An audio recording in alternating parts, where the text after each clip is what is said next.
What is up, everybody? Welcome to the Otaku Spirit Animecast. My name is Andrew, and I'm joined here, as always, with Chris. Yep.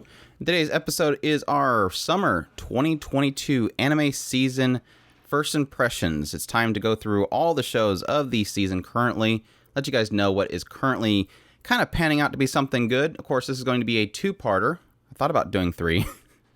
Two-parter. I think the only reason I don't want to do three is because then we're going to get in like the mid-season point, so it's just a bit too much. But yeah, just way too much stuff to do one, so definitely have to do two. So, but yeah, this episode we will go through Vermiel and Gold, Yurei Deco, RWBY Ice Queendom, Lycoris Recoil, My Stepmom's Daughter is My Ex, Chimimo, Tokyo Mew Mew New, Made in Abyss second season, Jashin-chan, Dropkick X, Teppen, Black Summoner, Shine Post, Harem and Labyrinth in Another World. When will Ayumu make his move? Smile of the Arsnotoria, the animation, Uncle from Another World, Engage Kiss, and we'll wrap things up with Utawarerumono, Futari no Hokoro, or the Mask of Truth. So, good stuff. Lots of really great titles. I think this season, it's one of those ones where like every season lately, I've been going like, this is going to be an amazing season, and everybody's kind of going, yeah, you said that last season. Yeah, you said that last season. I'm like, no, this is legit this season. Like, the problem with like the previous seasons, you have like that first episode or so syndrome where everything's like really cool, and you obviously know that it can always go downhill from there. Anything can go downhill from any point, but it was one of those. This season, it's like there's just way too much stuff, and I want to cover it all. Like last season, I thought I was going to cover a lot of stuff, and I didn't cover much stuff. This season, it's like, yeah, I'm like one day I have two shows that I want to cover. No, two days that I have two shows I want to cover. It's absolutely insane. So. And of course, all of the returning stuff is the big shock too for a lot of people. So yeah, without further ado, again, we're at otakuspirit.com. That's where you can go for all of our stuff. We have social media links there, ways you can help support us. We definitely appreciate everybody that supports the channel. It means a great deal to us. But yeah, let's start. Vermiel and Gold. Are you excited? Yeah, I'm desperately trying to keep up, but yeah, we'll do what we can. I know everybody's like wondering where's Chris for live streams, and technically I've cut down to once per week. I do an anime stream where we talk about anime and stuff like that, but like just gaming streams, not happening right now. There's too much stuff that we're trying to cover, so this is all for Chris's sake to be able to jump on here and give his impressions on everything. Did you get everything? I hope I do okay. No. Did you watch everything? No. With how much you're hiding yourself up in your room, you couldn't watch everything? I am desperately trying to keep up with all the shows. And he's been reading other stuff, too. No, that's the at work. That's the fault. He's listening to audio books. But anyways, yes, let's start off with Vermiel and Gold. This one is Kinso no Vermiel, Gakekbuchi Maju. I should stop reading the Japanese titles. Wa Saikyo no Yakusai. I think everybody enjoys me doing that though. To Maho Sekai wo Susumu. This one's streaming on High Dive, running for 12 episodes. This one's bound by Studio Staple Entertainment. Sources of manga. Genres are ecchi fantasy. Director is Takashi Naoya, who did 3D Kanojo, Childhood Friend Won't Lose. Series composition by Tatsuya Takahashi, who did Slime for 300 years, Killed Slime for 300 years, Idolmaster, Cinderella Girl, Ioli Pride, and Domestic Girlfriend. So, good stuff there. But yeah, this kind of takes place at a magic academy. You have all these people that are there to train in magic. And we follow one such Alto Goldfield. And this guy is really good at magic. Everybody praises how good he is. His grades are really fantastic. But there's one problem. He hasn't summoned a familiar yet. He's really terrible at it. And the teachers basically tell him, look, if you don't summon a familiar, you're going to get held back a grade. Because apparently the second years, a lot of their curriculum is around their familiars. So he kind of needs one. It's not a case of like, yeah, we'll let this slide. It's like, no, you can't train in your second year without a familiar. So he's very desperate. He's got his childhood friend Lilia is like desperate for him to pass. But, you know, he has to do it on his own. And he's walking around inside of a library, and eventually a book falls on his head, and he looks at it. It's really old, dusty, but he's like, hey, I wonder if this could possibly be a summoning book. Well, let me look at it. And he looks at it at home, and he's like, oh, yeah, there's a summoning circle in here, and he draws it. And then suddenly this big, like, very well endowed, very sexy lady just pops up out of nowhere, and she's got horns, and she got a tail. Oh, yeah, this is a demon. And he just summoned a demon. He quickly makes a pact with her. She accepts it, and what we find out is that she's actually been sealed away in this tome for a very long time. She did some nasty things in the past. They sealed her in this book, and now he's basically freed her and made a pact with him. And what we find out over time is that, the reason why he's been so terrible at summoning and he hasn't been able to get a familiar yet is because he has so much mana. Any familiar would be like, they would instantly blow up if they accepted a contract with him. So no familiars would want to make a pact with him because he has too much mana.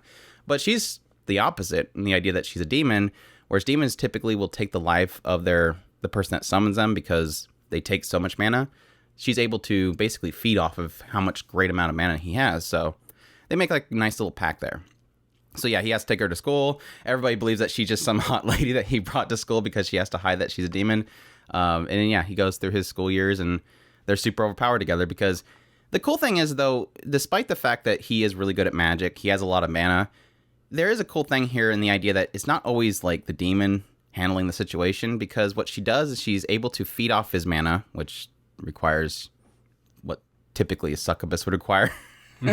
Kissing, and yes, she says that she can even get it another way a lot better, but she'll take the mana from him, and it's almost like she like brings it upon herself, and then she like amplifies it so she can give it back to him whenever he's in combat. So whenever there's a situation, it's typically not her handling the situation. She kind of just gives him what he needs to handle the situation. So she's kind of like a mana reserve that amplifies, which is kind of cool. So but yeah, the main core story around Alto is that he really desires to become one of these shields, and not just any of these shields, but this platinum shield, which is like this high-ranking person that's not just high-ranking because they're really good, but also because they contribute to the world of magic itself. So that's what he is kind of aiming for, is the top of the top. So your thoughts?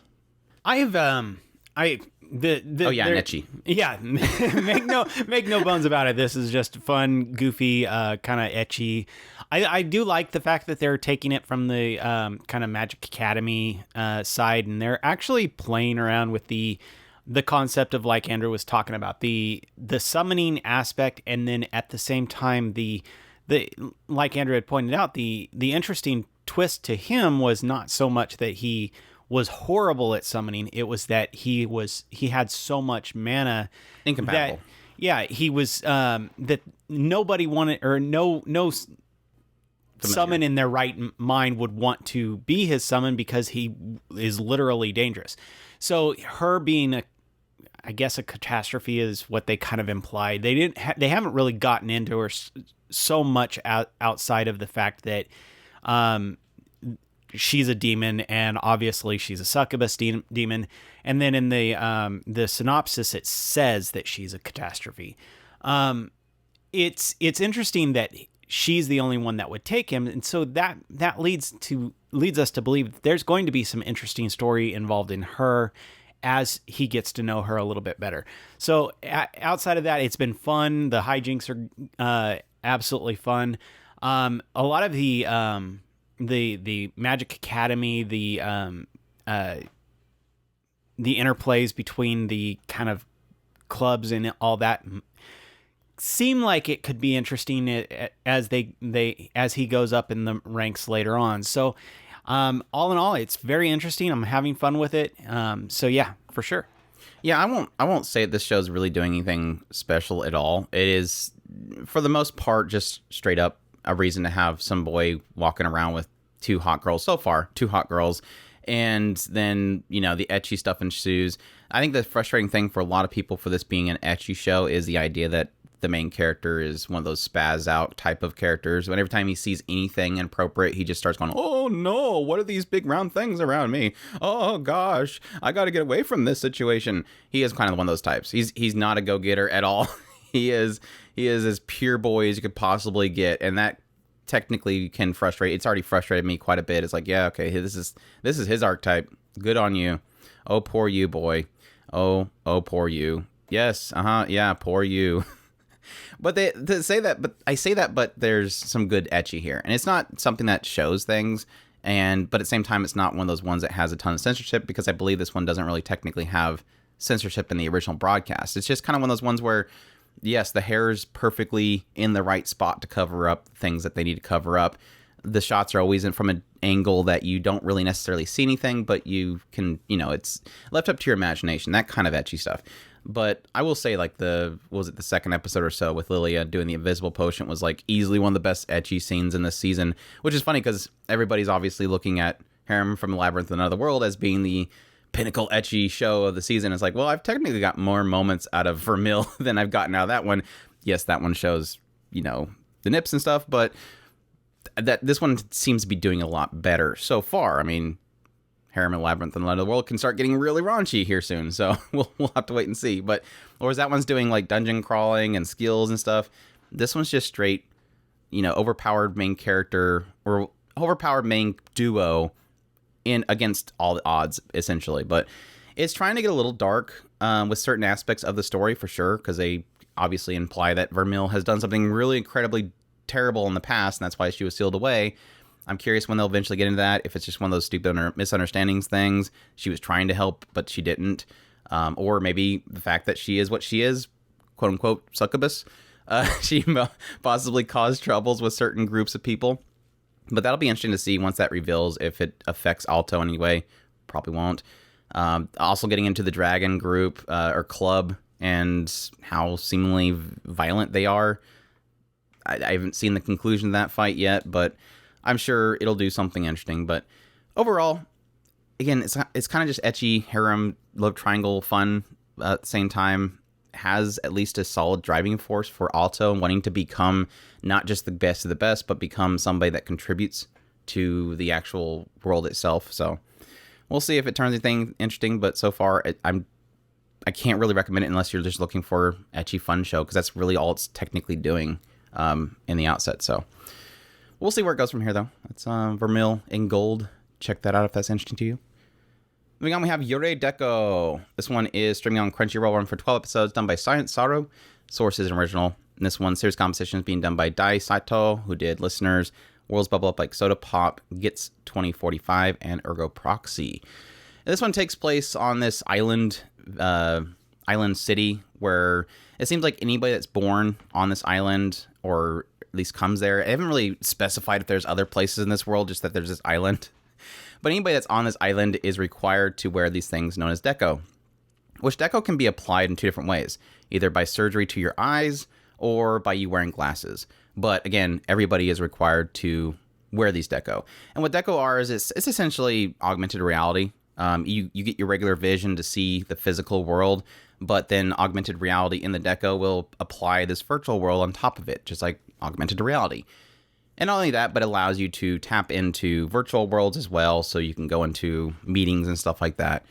And the other kind of interesting thing about this particular island is that everything is run by social currency, by likes. So if you do something cool, you help somebody out, you talk to somebody, anything, you can achieve one of these likes from people. They can give you a like, just like social media. And we follow a girl named Berry, who Berry is currently obsessed with this Phantom Zero, which is like doing this game, and obviously not, a good thing, but they're doing this game and she's really wanting to win it because they get a lot of likes. And at some point she ends up running into this boy named Hack because her deco is malfunctioning. One of her decos, one eye is malfunctioning. So she's able to actually see more of the real world. And this guy named Hack is actually using augmented reality to hide his appearance. He's using a stealth cloak. So since she's not seeing augmented reality in one eye, she's able to actually see him running around, even though he's cloaked to everybody else who's just wearing deco. This eventually leads to them kind of chasing each other around the town. Eventually he comes to her place to retrieve something she has of his, and they get pulled into this virtual world where they're attacked by the Phantom Zero. Well, this kind of leads into this explanation about Hack getting arrested, them mentioning the idea of those that are known as Yurei or ghosts, which are people that are not registered in this island. They don't have a deco, they're not registered, they can't get likes, thus they can't purchase things because you can only purchase things with likes. And so she cooks up a huge plan to get him freed from the...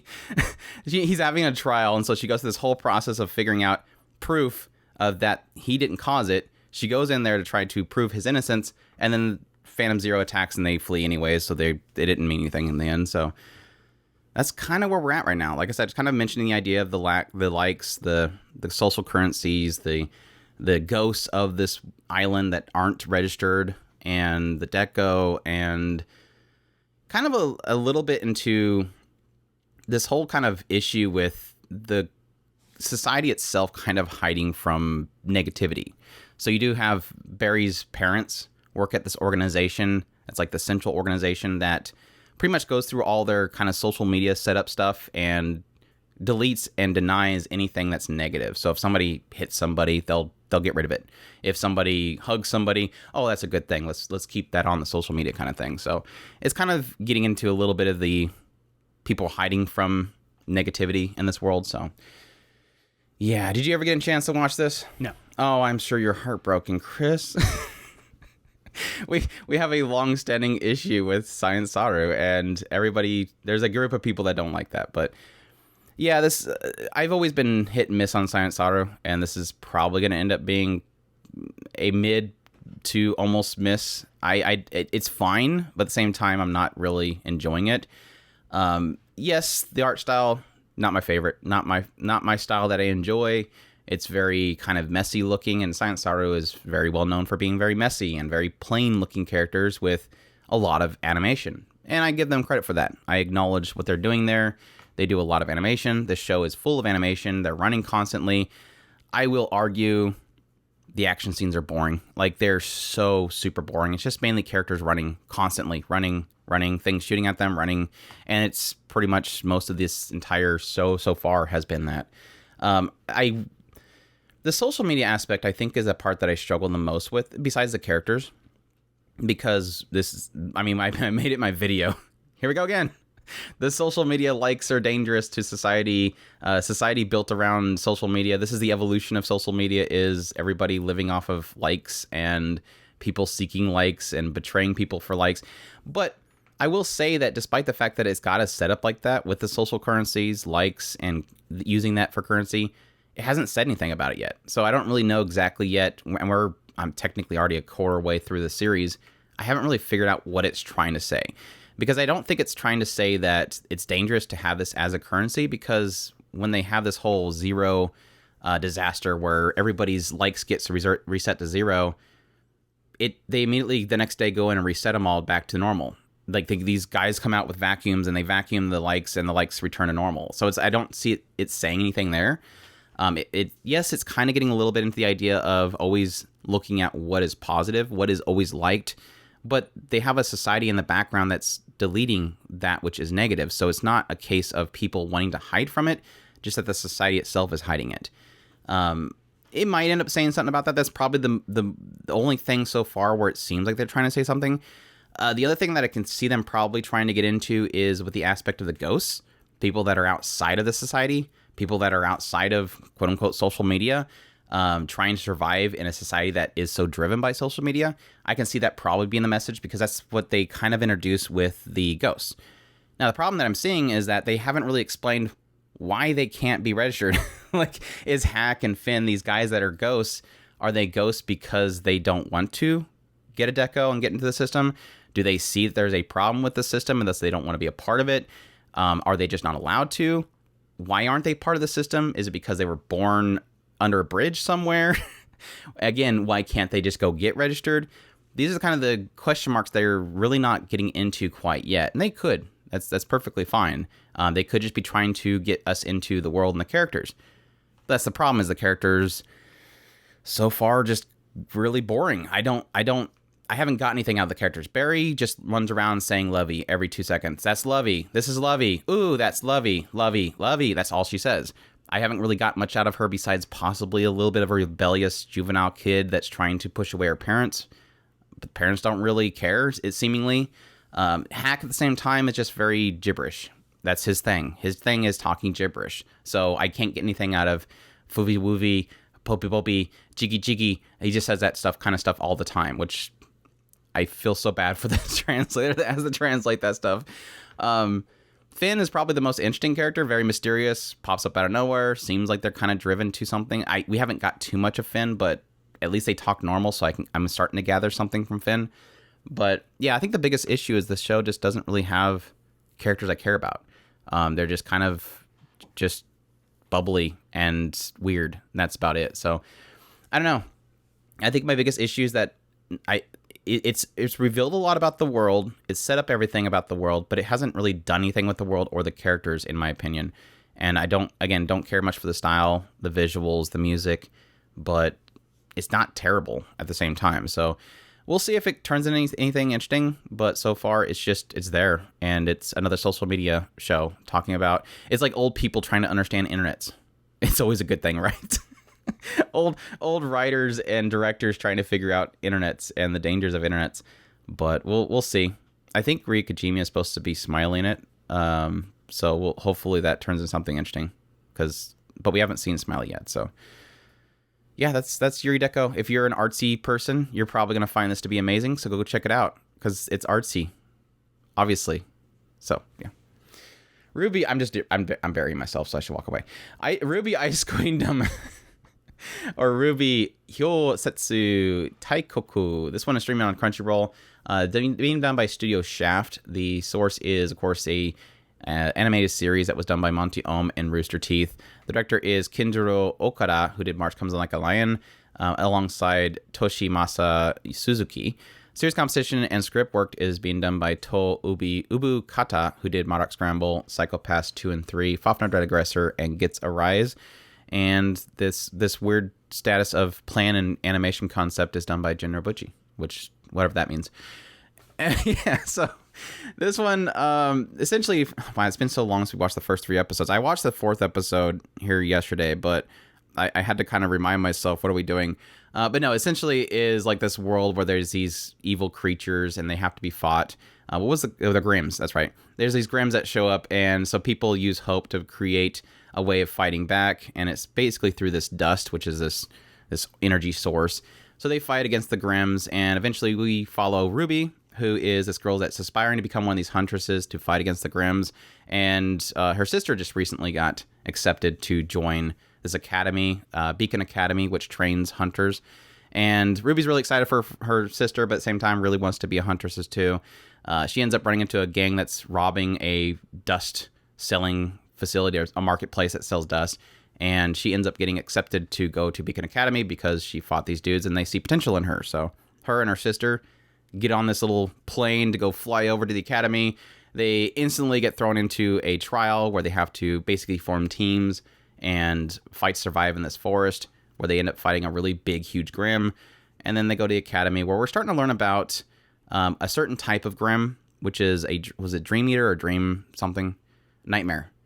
This Nightmare Grimm that basically infects people, and they don't know they're infected, but what it does is it kind of eats at them in their dreams, and eventually they'll go into like this coma state where all of their aura and stuff is just feeding the Grimms, and they can't wake up. And we essentially had where Jean, which is one of the Academy members, he went under it, but he was so unable to use his aura that it didn't feed the Grimm enough, so it was easily taken care of. Whereas now, as we wake up into episode 4, we find that Weiss, which is one of the team members of RWBY's team, is infected by one of these nightmares, so RWBY has to go in and beat it up, which, again, I think is technically where it's branching off from the original source, right? I don't know. Weiss was never nightmared. I didn't remember it, her being nightmared in the original show, but I didn't get that far. I'm at the place where I got in the show. I'm pretty sure it's original, because what I skimmed of the original show, I don't remember it getting into Weiss. So we'll see though. But yeah, that's RWBY. So everybody fights with dust and kills Grimms and trains at an academy. And like I said, they technically have teamed up. So the whole RWBY thing is RWBY, which is RWBY, Weiss, Blake, Blake and Young, which Young is RWBY's sister. Blake is like a former member of the White Fangs, which is a group of people that has been kind of it's a like beast people that have been treated poorly, and so they're trying to fight back against the system by fighting against the organization that produces the dust. And so they're seen as terrorists, even though they're technically just trying to fight to survive. But yeah, she didn't really like how they were handling things, so Blake basically left them. And Weiss is kind of like this really prim and proper rich girl that is a family member of this group that actually runs the dust producing company. And so there's a little bit of a rivalry between the two of them, because one is a family member of that company, one is somebody that used to attack the company. So your thoughts? I'm actually really enjoying this. I love the fact that we're seeing it from a different type of animation, and I really am loving the stuff that that Shaft is doing to kind of capture the essence of the original RWBY, and at the same time, kind of just go all out in a lot of cases. The first 3 episodes were absolutely fantastic. The fourth one, I did see some things that I was like, that seems a little bit weak. But at the same time, I thought it looked really fantastic for a very action-heavy episode. There was a lot of really cool scenes up inside there. This is one of the things that when I was originally talking about RWBY and my what I disliked about it and what I did love about it. One thing that I've always loved about RWBY is their action scenes. They're absolutely fantastic, and that translates over into 2D animation absolutely fantastically as well. The RWBY doing a lot of her spin twirl things and the kind of gun her semblance. Yeah, and her semblance and her gung fu all tied up in what she's doing. A lot of that stuff is really cool to see, and I think they're doing a fantastic job. I got a huge kick out of the fact that when she went into Weiss's dream world, everything that she's equipped with is what Weiss believes it is. So when she takes out her weapon to use it, which is like this really big, like rapier, and on one side it has the blade and it has a gun in the middle of it, or like a barrel in the middle of it. And so when she goes to shoot at something, it shoots the other direction. She's like, dang, I got to talk to Weiss after this and let her know that it goes the other way. Like she doesn't know how it shoots. So I thought that was kind of cute. And a nice little attention to detail to create some comedy. I think technically she's never seen her fight, right? She's seen her fight because they fought the big gigantic Grimcrow. So, yeah. I don't think she shot it, though. I mean, maybe she did, but again, she didn't see it. But she probably knows it shoots. She's never seen where it shoots out of. I guess the thing there. So, but no, it's I really did enjoy the first 3 episodes. We got the first 3 episodes like super early, which sucked because it took an entire month before we got the next episode. And I think the thing that I noticed coming out of the 3 episodes, the scene missing. The thing that I got out of the 3 episodes is this is a really incredible job. The animation is really fantastic. Yes, there's more scenes in the original version because I think a lot of that was around the action. They did really cool action choreography and stuff in the original one. And I think they were trying to capture most all those scenes here. I did notice when I was kind of looking at comparing it myself by looking at episodes of the original RWBY, it did seem like a lot of the action scenes were a little bit shorter. But at the same time, I kind of agree with certain... I would argue that there's some cases where I feel like shorter is better because sometimes it just drags out too much. I was highly disappointed to see that one scene on the dock was completely cut, and I knew it because when I watched the 3rd episode and suddenly it just cuts to, it's like, okay, something's happening on the dock, and then it cuts to the whole situation's done. And it's like, wait, something obviously happened there. And so I checked it out. I'm like, yeah, sure enough, this incredible action scene was completely skipped. So I was a little bit bummed about that. So I can feel, huge fans of RWBY probably being disappointed with the lack of certain action scenes. But at the same time, I do like how things are a lot more condensed, and how it's being laid out so far has been really incredible. The directing's great. Again, the action scenes that they have done are fantastic. I feel like Weiss's character development has been kind of wishy-washy for me. I think that's if you ask me one thing that I would be most critical about this so far, I don't understand Weiss. Like, they're not playing her character right. And I think it's because they're trying to rush into this scenario. It doesn't make any sense. Like, it starts out with Weiss being, I'm better than everybody else. I tried super hard. I got myself here. Everybody else is beneath me. To, okay, now I know that Blake is a part of this group that is attacking my family's business. I think she's terrible. Oh, well, never mind. I don't care anymore. I'm just not going to think about it. To, now RWBY is going into her mind. Wait.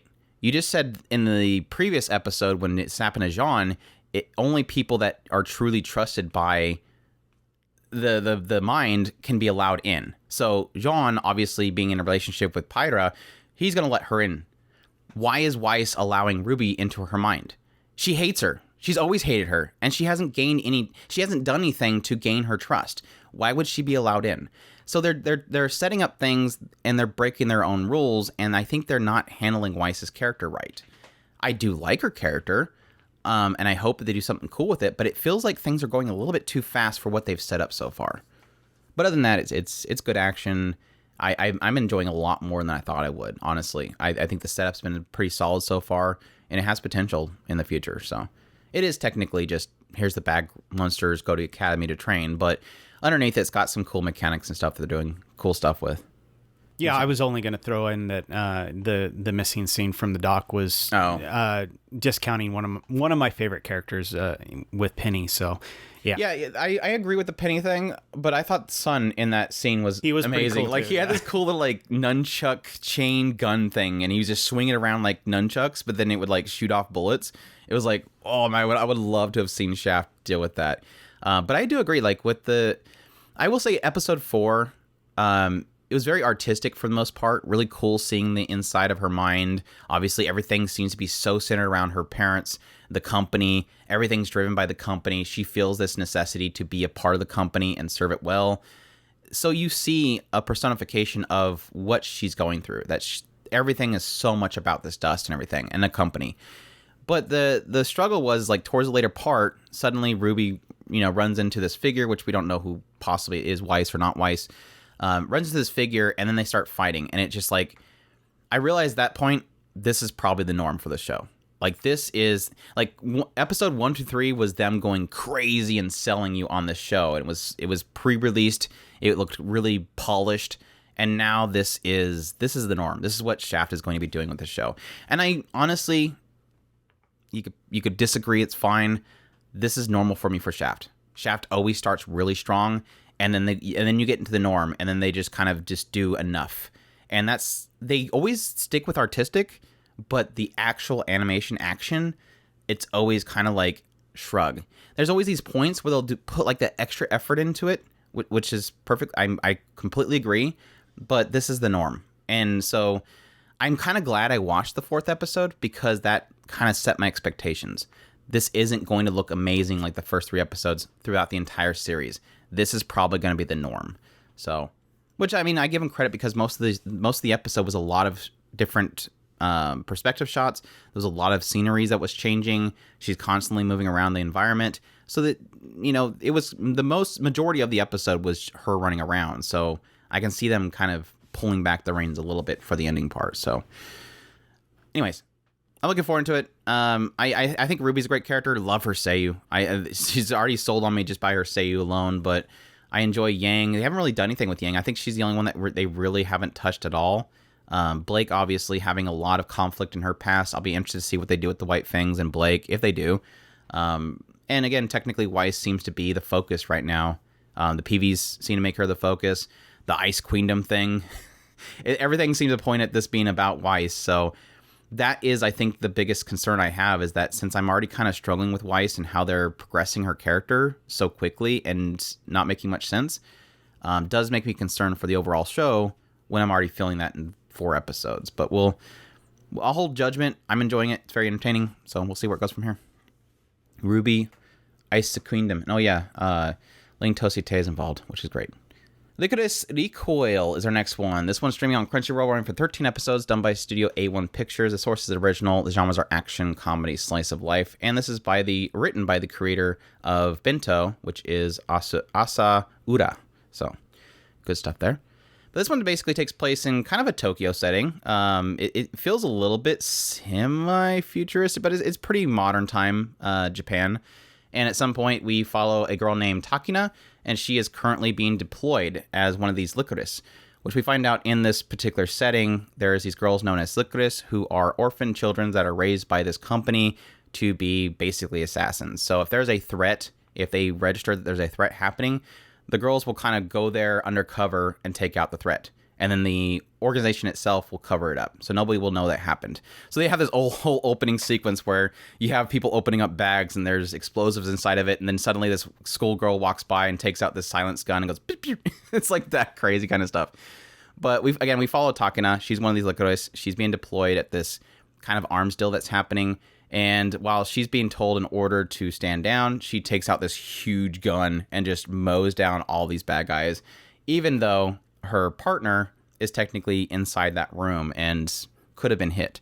So yeah, they're not too happy about it. They end up transferring her to this other location called Lycoris. And it's a small cafe that's run by this guy Mika, who is a previous member of the headquarters, the DA office, and he has one Lycoris under him, which is Tasato, And so you have this whole situation where Takana, being pretty much kicked out of the main headquarters, is really upset, and she wants to figure out how she can get back to the DA, all the while having to work alongside Chisato, which is fine because Chisato is like really well known as being like highly skilled. She was recognized for her efforts in this whole attack on this tower. But so Takana and Chisato work alongside each other. They're trying to figure out what happened with that whole arms deal, while at the same time handling different situations. And the oddity about Chisato is that she is all about non-lethal. So anytime there's a situation, a fight or something like that, she uses non-lethal, takes down the targets without killing them. Whereas Takana, she's kind of struggling with this because Lycoris are basically given the license to kill. And so she doesn't see why Chisato is going out of her way in order to not take down their targets. So that kind of goes for a little bit. Eventually they start getting into some possible conspiracies behind the backgrounds of why Takana was kicked out of the DA. There's possibly somebody pulling strings, eventually getting into Chisato, what's her driving force, what she's seeking. And the seemingly somebody working behind the scenes to kind of get a band together is my theory so far. Your thoughts on Lycoris Recoil? I absolutely love it. Between the characters in general, I really love the characters. The action scenes are absolutely fantastic. I really, really love. Did you hear how long it took him to get that out? Yeah, that's you should that's drag the it out a little bit longer. intensity of my. Fantastic. Love how Chisato does a lot of her kind of like Andrew was mentioning, the non-lethal, and she the way she moves around and does her takedowns and her dodging bullets. This show is absolutely awesome. The artwork looks great. The animation is great. I mean, top tier show for sure. I was really afraid that he wouldn't like the show because they killed off Kurumi, but apparently that did not upset him too much because it is Tama. So if they kill Kurumi and it's Tama, then he's not going to enjoy the show. You did watch the last episode, right? I'm guessing not. I'm joking. Yeah, of course Chris is going to love this show. It's got Tama, but though there's not enough Tama in it. So this is true. That is cooped a problem. up in her little box most of the day. Cooped up in the bath, yes. And the box, that too. Anyways, no, I highly agree. This show is easily probably my favorite this season right now. It's easily for new shows. It's going to be hard for me to say versus shows that are returning, obviously, like Made in Abyss and stuff like that. That's a toughie. But as a new show, hands down, this is easily my favorite of the season. And it's already, I mean, if it keeps up the way it is, it's going to be a contender for Anime of the Year for me because I'm loving it that much. Now, why? Visually, yes, A1 Pictures is dumping some beautiful art in this thing. Budget, whatever you want to call it, this show looks fantastic. The character designs are fantastic. They keep on model.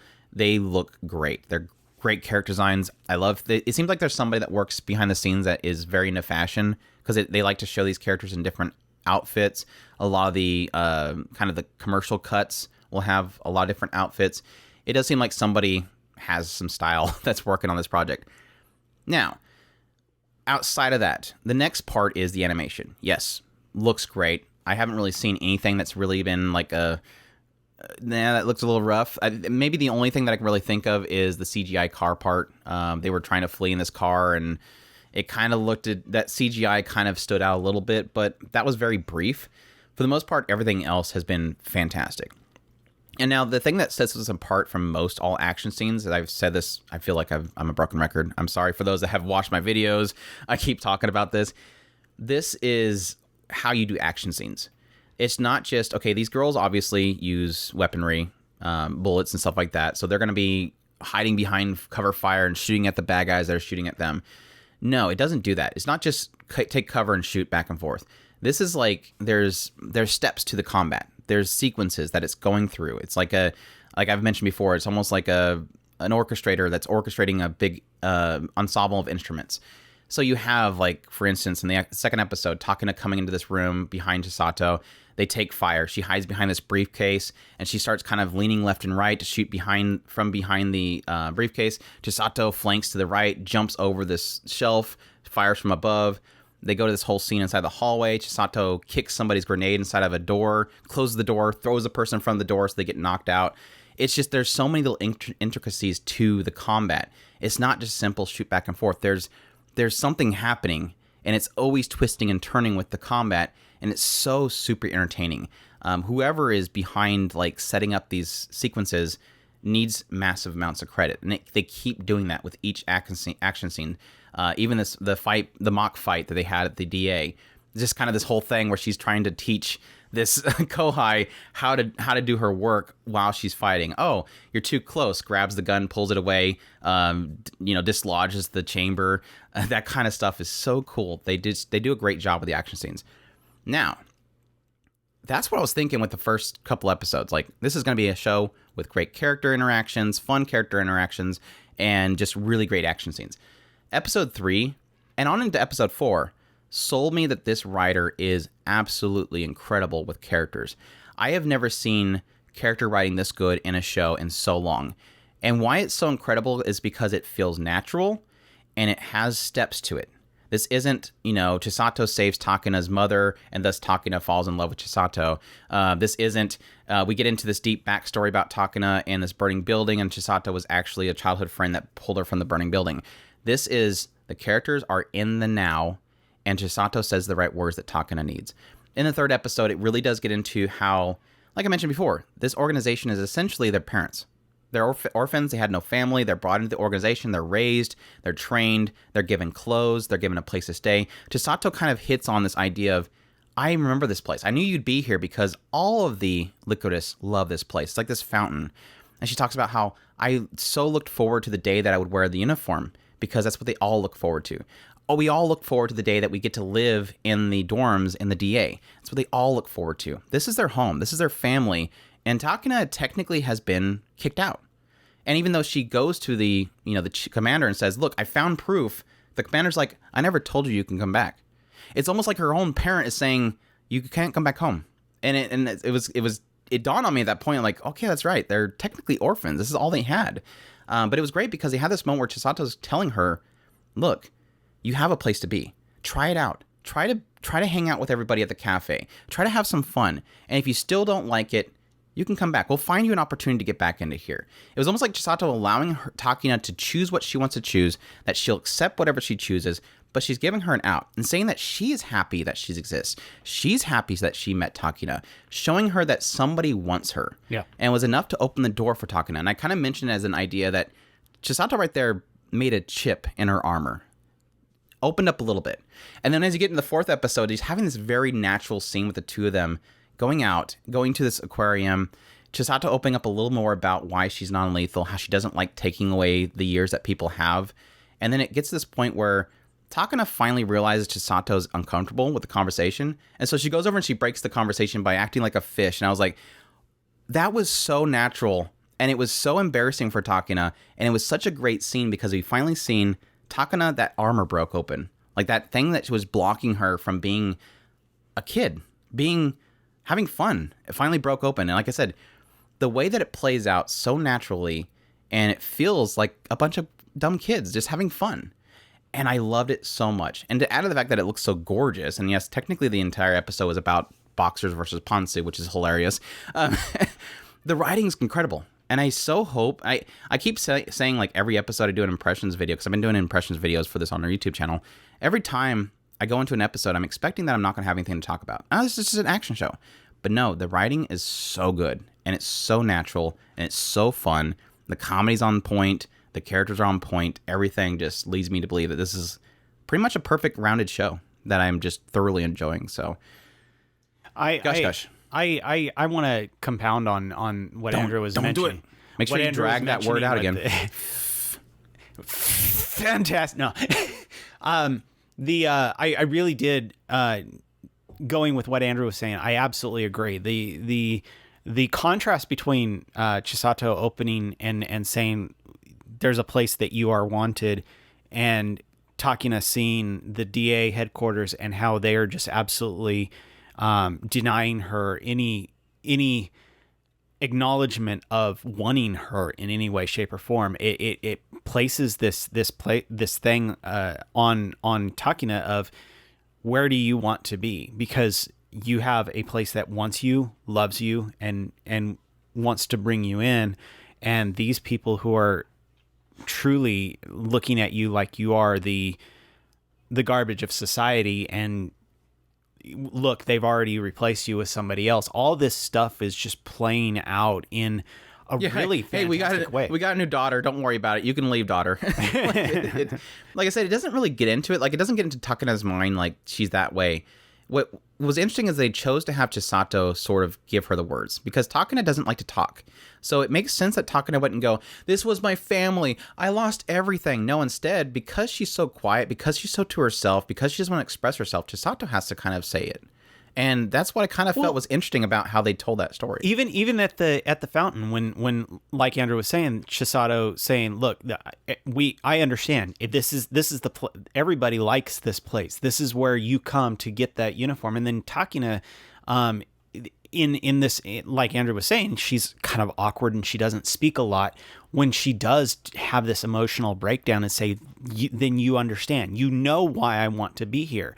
And I thought that interplay was really fantastic, and it just shows the difference in the. I mean, Takana to me is an absolutely fantastic character. I really have loved to see her development over the. She's the overly serious, long black-haired girl that I don't hate. That tells you something. She's absolutely, like Andrew was saying, these little chinks in her armor where she's breaking a little bit of that kudere kind of character archetype of just slowly warming up.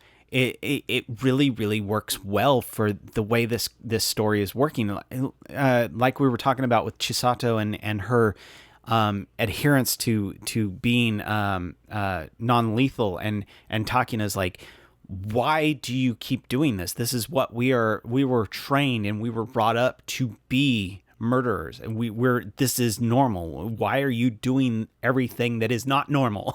So I love the way that they're playing into each other so well. I love it. I love the boxer stuff though. That was great. That was so great. My favorite. She's like, no, those are not pantsu. Those are boxers. Those are guys' things. Where'd you get those? Oh, Mika told me that these are very comfortable. And I like how she tries them on later and says, oh yeah, these are really breathy and comfortable.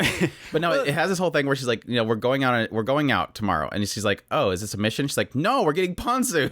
But make sure you wear some casual clothes. And she leaves, and then she turns immediately to Takana, just like before, turns to Mika.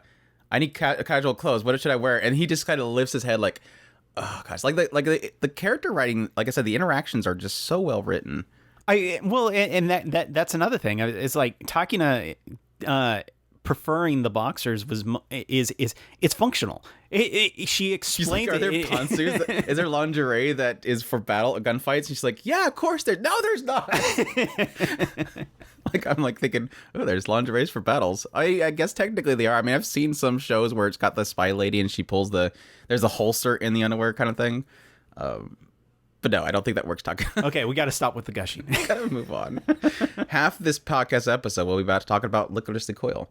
I mean, that tells you something. There's so much to talk about in a show that's not about like some deep plot line. I mean, there is a plot line there. There is the fact that Takina is being forced out on purpose. The commander knows that somebody's trying to force her out, and she can't say anything. They got hacked, and that's not normal. So yeah, Lycoris Recoil. Moving on. My stepmom's daughter is my ex. Let's move on to more fantastic shows. Mama haha no surego ga motokano data. This one's streaming on Crunchyroll, running for 12 episodes, being done by Studio Project Number 9. The source is light novel. The genres are comedy and romance. This one directing is being done by Shinsuke Yanagi, who did Angel 3P, Never a Girl Online, and Ryo's work is never done. And series composition by Hitomi Moino, who's done a ton of stuff, including Snow White with Red Hair and Flying Witch. So, yeah. So, as the title would lead you to believe, this opens up with two siblings, Mizuto and Yume. They used to be boyfriend-girlfriend when they were younger, and apparently some kind of collected amount of issues they were having. Eventually, they decided to separate. Well, jump forward, and now their parents, surprisingly enough, met each other and got married, so now they are siblings, and they have to hide the fact that they were once going out together and try to be the perfect siblings in front of them because they want their parents to be happy, seemingly. And they ended up getting forced to go to the same school and everything. So that was going to happen. You knew that was going to happen. Eventually it gets into the concepts of their previous relationship, their issues they have with each other, and pretty much this game that they're having between each other, which if somebody shows some sign of not being siblings, they can force the other person to do something. So as they go to school, a couple things they kind of address is the idea that Yume is trying to change her life. Before she was a bookworm. That's how they met in a library. She was a bookworm, braided hair, glasses, the usual nerd girl thing. Now she wants to become more active. She wants to get out more, make friends. And so she's obviously changed her appearance quite a bit, obviously taking the attention of a lot of men. They all know that they're related. So there's a lot of boys that are trying to use Mizuto, become his friend just so they can get close to Yume. This bothers her. He doesn't care. Eventually, Yume meets her first friend, Akatsuki, who we find out is madly in love with Yume. So that's going to be interesting going forward, see how that goes. But yeah, it's pretty much them trying to pull tricks on each other. Yume often trying to get Mizuto to break the sibling thing and become attracted to her, but then he ends up just kind of turning around on her somehow, blowing it up in her face. Like one time she decides to, well, he didn't react to the fact that I grabbed his arm and pressed my chest against it when I told everybody that I was a brocon just to help him out. So let me go out with just a bathrobe. And then she goes, or bath towel. And she goes out there with just a bath towel on and ends up realizing, wait, I'm seducing him, and gets completely flustered, tries to leave, falls over. And then he's like, well, I'm going to lose just this one day, and starts to get close to her. And then the parents come home. That kind of stuff, because ecchi fun. Your thoughts on My Stepmom's Daughter is My Ex? This is one of the ones that I couldn't catch up on. I got about 2 episodes in. Yeah, of all the shows, this is the one that you did get caught up on. Yeah, well, I caught up on. I'm working on a couple of Cuckoos. Oh my gosh, you got me so messed up on that. A couple of Cuckoos, and I caught up on another one. I know that you Summertime Rendering. You finally got caught up on. Not yet. I told you I was gonna try and see if I can get that one in. Gosh. But there was another one that we ended up letting slip by, and I've completely caught up. Awashi or Love Live. Oh, Classroom of the Elite. Oh. And so this one was one of the ones that kind of one week got behind, and then the next week, and it's like I'm not that far behind. It's just it's one of the ones that slipped through the crack. The first 2 episodes, though, however, I really, I'm not going to say I like this show. I'm in this kind of weird nebulous area of this is a trash fire. The 2 main characters are absolutely in complete self-denial about how they feel about each other. And it's like, I want to watch it just because I want to see if they actually ever kind of figure out what they're going to do with each other. So I'm in this weird area of, I think I like it, but I'm not sure right now because I don't know that I'll ever be able to acknowledge my true feelings about this show because it's in a weird area of, I'm not sure. I think it might be fun. But yeah, as it stands right now, I can fully acknowledge how much of a weird show this is, for sure. I mean, it's obviously hitting on the incest thing, but at the same time, it's one of those struggle ones where it's like, typically when you have these kind of shows or this concept of the relationship between siblings, it's always like, either they've been siblings for a while, but you find out later they're not actually blood related, or it's they were brought together a long time ago.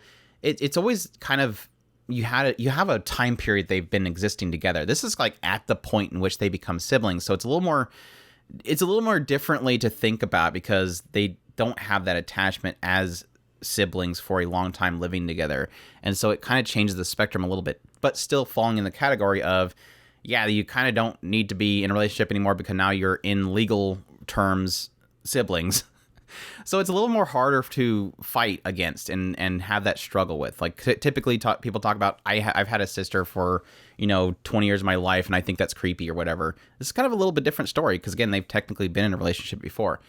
Now I will say my thoughts on the show. I can't wait until they reveal that the reason that they had to break up was because they murdered somebody.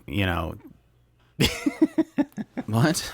No, I just playing on our thing of before where they can't let something trivial go. some deep thing of that past. Yes, I'm following where you're joking with that.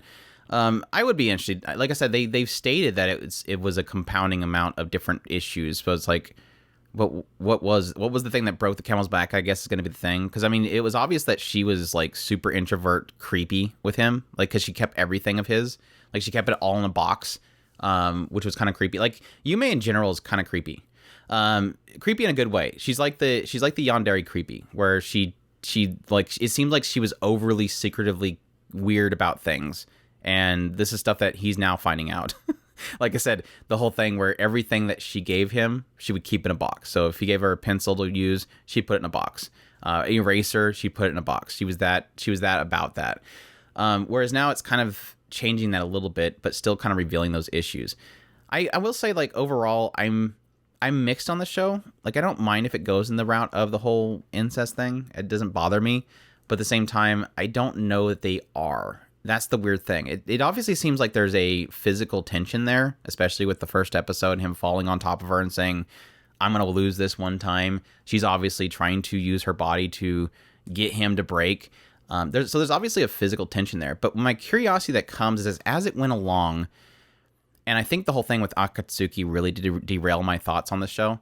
As it went along, it really did feel like we were going into a realm of them just realizing that they care for each other, which is what I was kind of thinking would be an interesting way for it to go.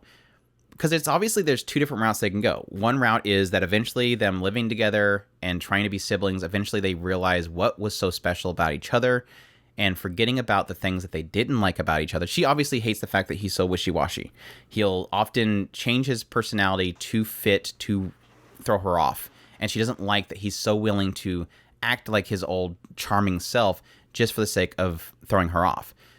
But they're starting to realize the things that they do like about each other. They're reflecting on what they did like about each other and how much they did care about each other.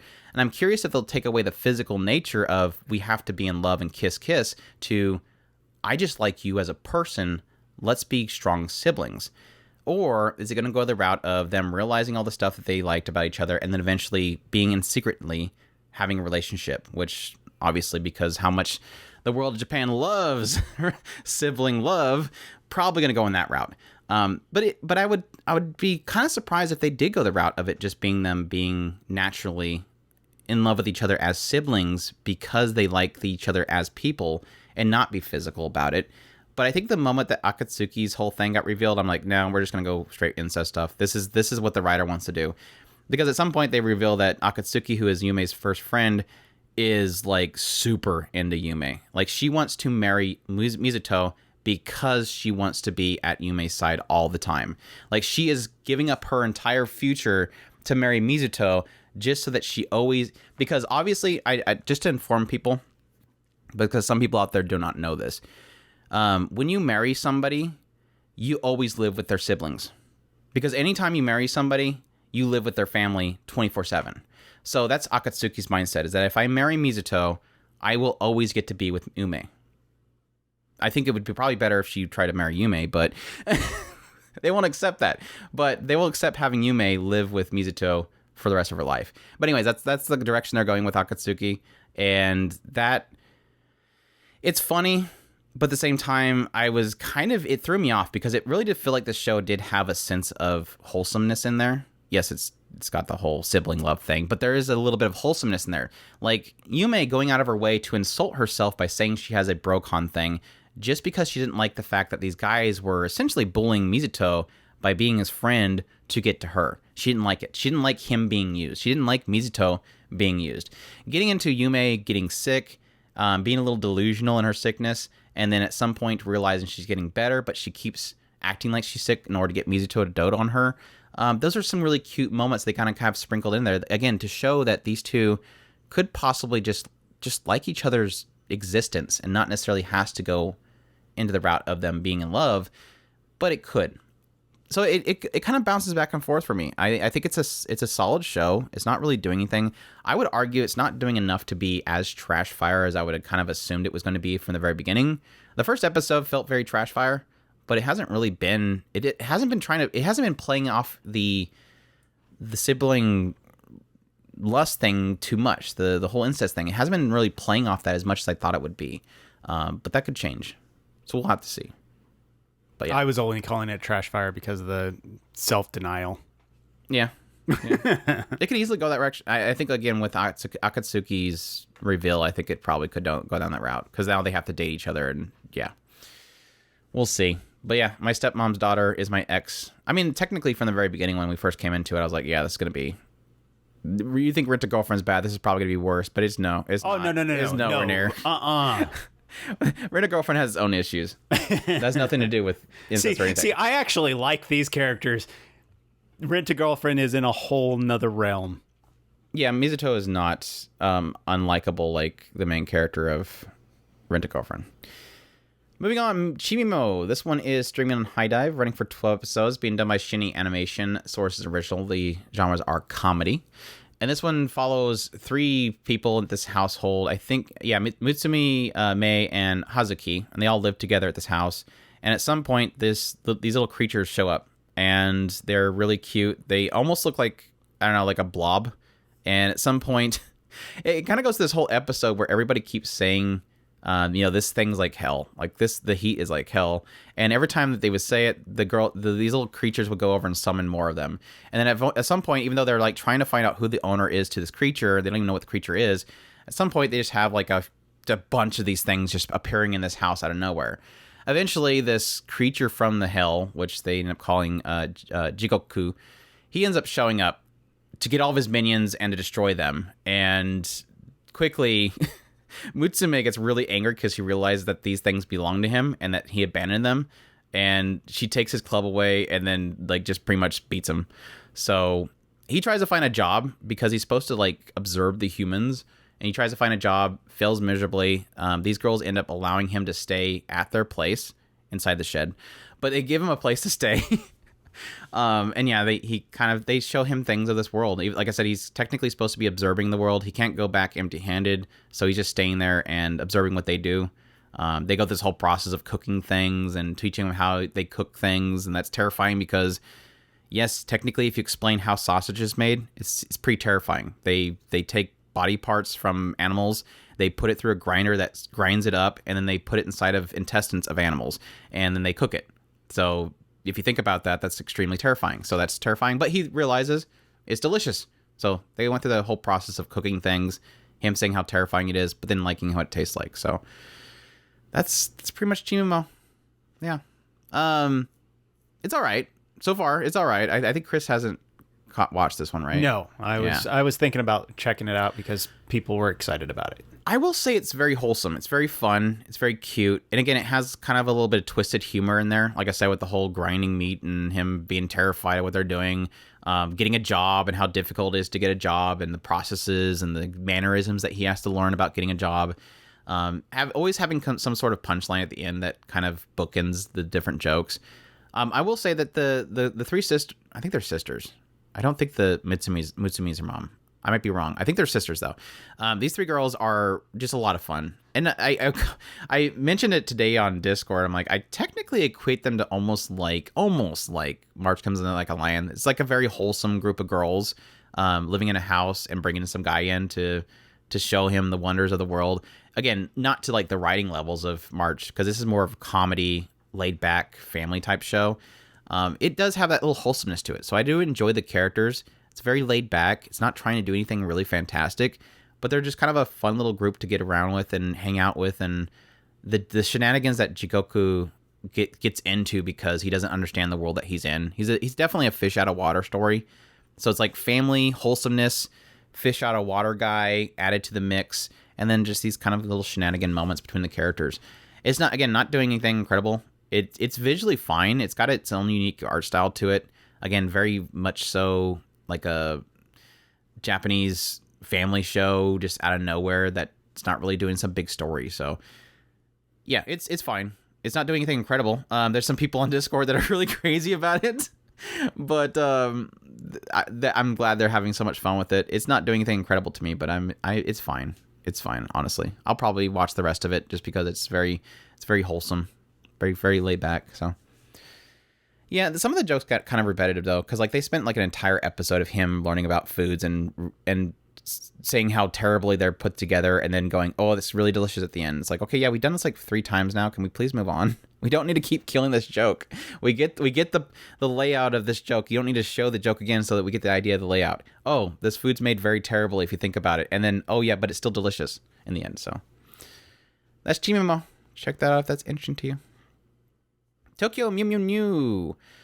This one is streaming on High Dive. We don't know how long it's running for. I think somebody said that was supposed to be running for a single core for now, maybe a split core or something like that, hopefully.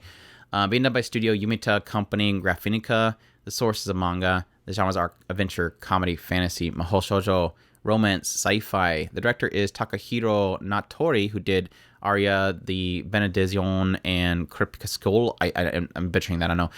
Series composition by Yuka Yamada, who did Miss Kobayashi Dragon Maid and Wataten. And of course, yes, the original creator is Reiko Yoshida, who's known for doing a lot of KyoAni works, as well as some work with Science Sara with Hike Story, alongside Naoko Yamada. So, really awesome writer there. So, anyways, yes, this is, of course, a readaptation of the manga. We had an anime adaptation quite a while back, like in the 2000s, I want to say. This, of course, is one of the ones that I've mentioned before is technically like my Sailor Moon. This one and Cardcaptor Sakura and Shugochara was my Sailor Moon. It is a magical girl show that basically follows a girl named Ichigo. She's starting a new year in school. She's looking around and seeing that everybody, like, romance is blossoming. Like, we're at that age. Everybody's got girlfriends and boyfriends, and she wants a boyfriend bad. Eventually, they spotlight this kendo, this person that practiced kendo, which is Aoyama. And Aoyama is very popular with the girls, and so even though Ichigo kind of immediately falls in love with him, everybody's like, that's kind of out of your league. But eventually, she gets word that he likes, he's really into preservation of animals, animals that are facing extinction. So she, through the help of Mint, in this adaptation, through the help of Mint, gets some tickets to take Aoyama to a kind of a exhibit on extinct animals that are going extinct. And so he quickly agrees because it's something that he's into. They go there, end up finding out that this is like all an elaborate plan for this organization to bring Ichigo, along with these other 4 girls, to one location so they can zap them with this big, huge thing that alters their DNA to have some sort of animal that is very rare getting into their DNA and allows them to become a magical girl. And the reason they need magical girls is because they're fighting against these alien threats that might be facing the world itself. And so Ichigo quickly has to spring into action, take out this chimera that is harming her and Aoyama, and then over time meet the other Mew Mews to come together to create a team of magical girls to fight against an alien threat that seems to be creating chimeras left and right. There's like they're altering animals and making them fight them. So, your thoughts on the new adaptation? Are you? I don't remember if I've ever talked to you about how into Mew Mew you were. I don't remember how far I got into it, but I do remember seeing all the girls. So, I didn't get the Pudding episode in yet.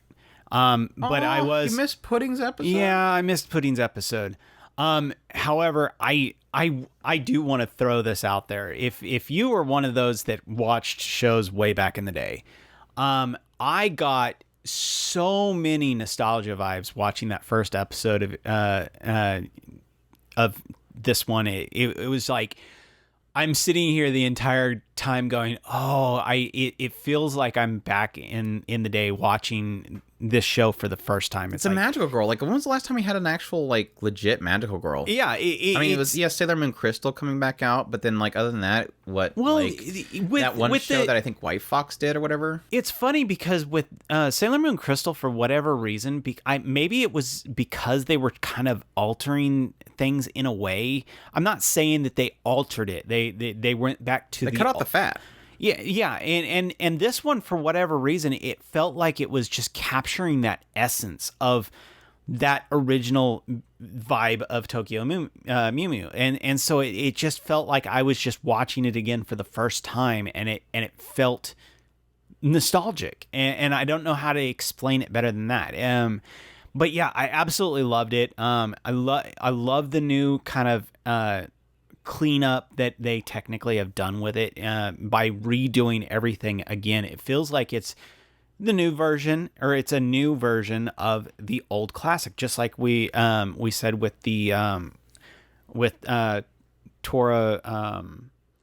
Ushio and Tora. Tora. It felt like they took the old show and just revamped it for the newer time frame, and this one is pulling that off as well. It just absolutely just works. I love it. Yeah, I think that's something they're doing very well, and I kind of mentioned it in my videos talking about how I don't know if it's a good thing or bad thing for most people. I think most people are pretty on point with it. I was super happy that the first episode, it was like trending on Twitter. There was a lot of excitement around it. It really did kind of remind me that there is a huge fandom of Mew Mew fans out there that appreciate it as much as I did.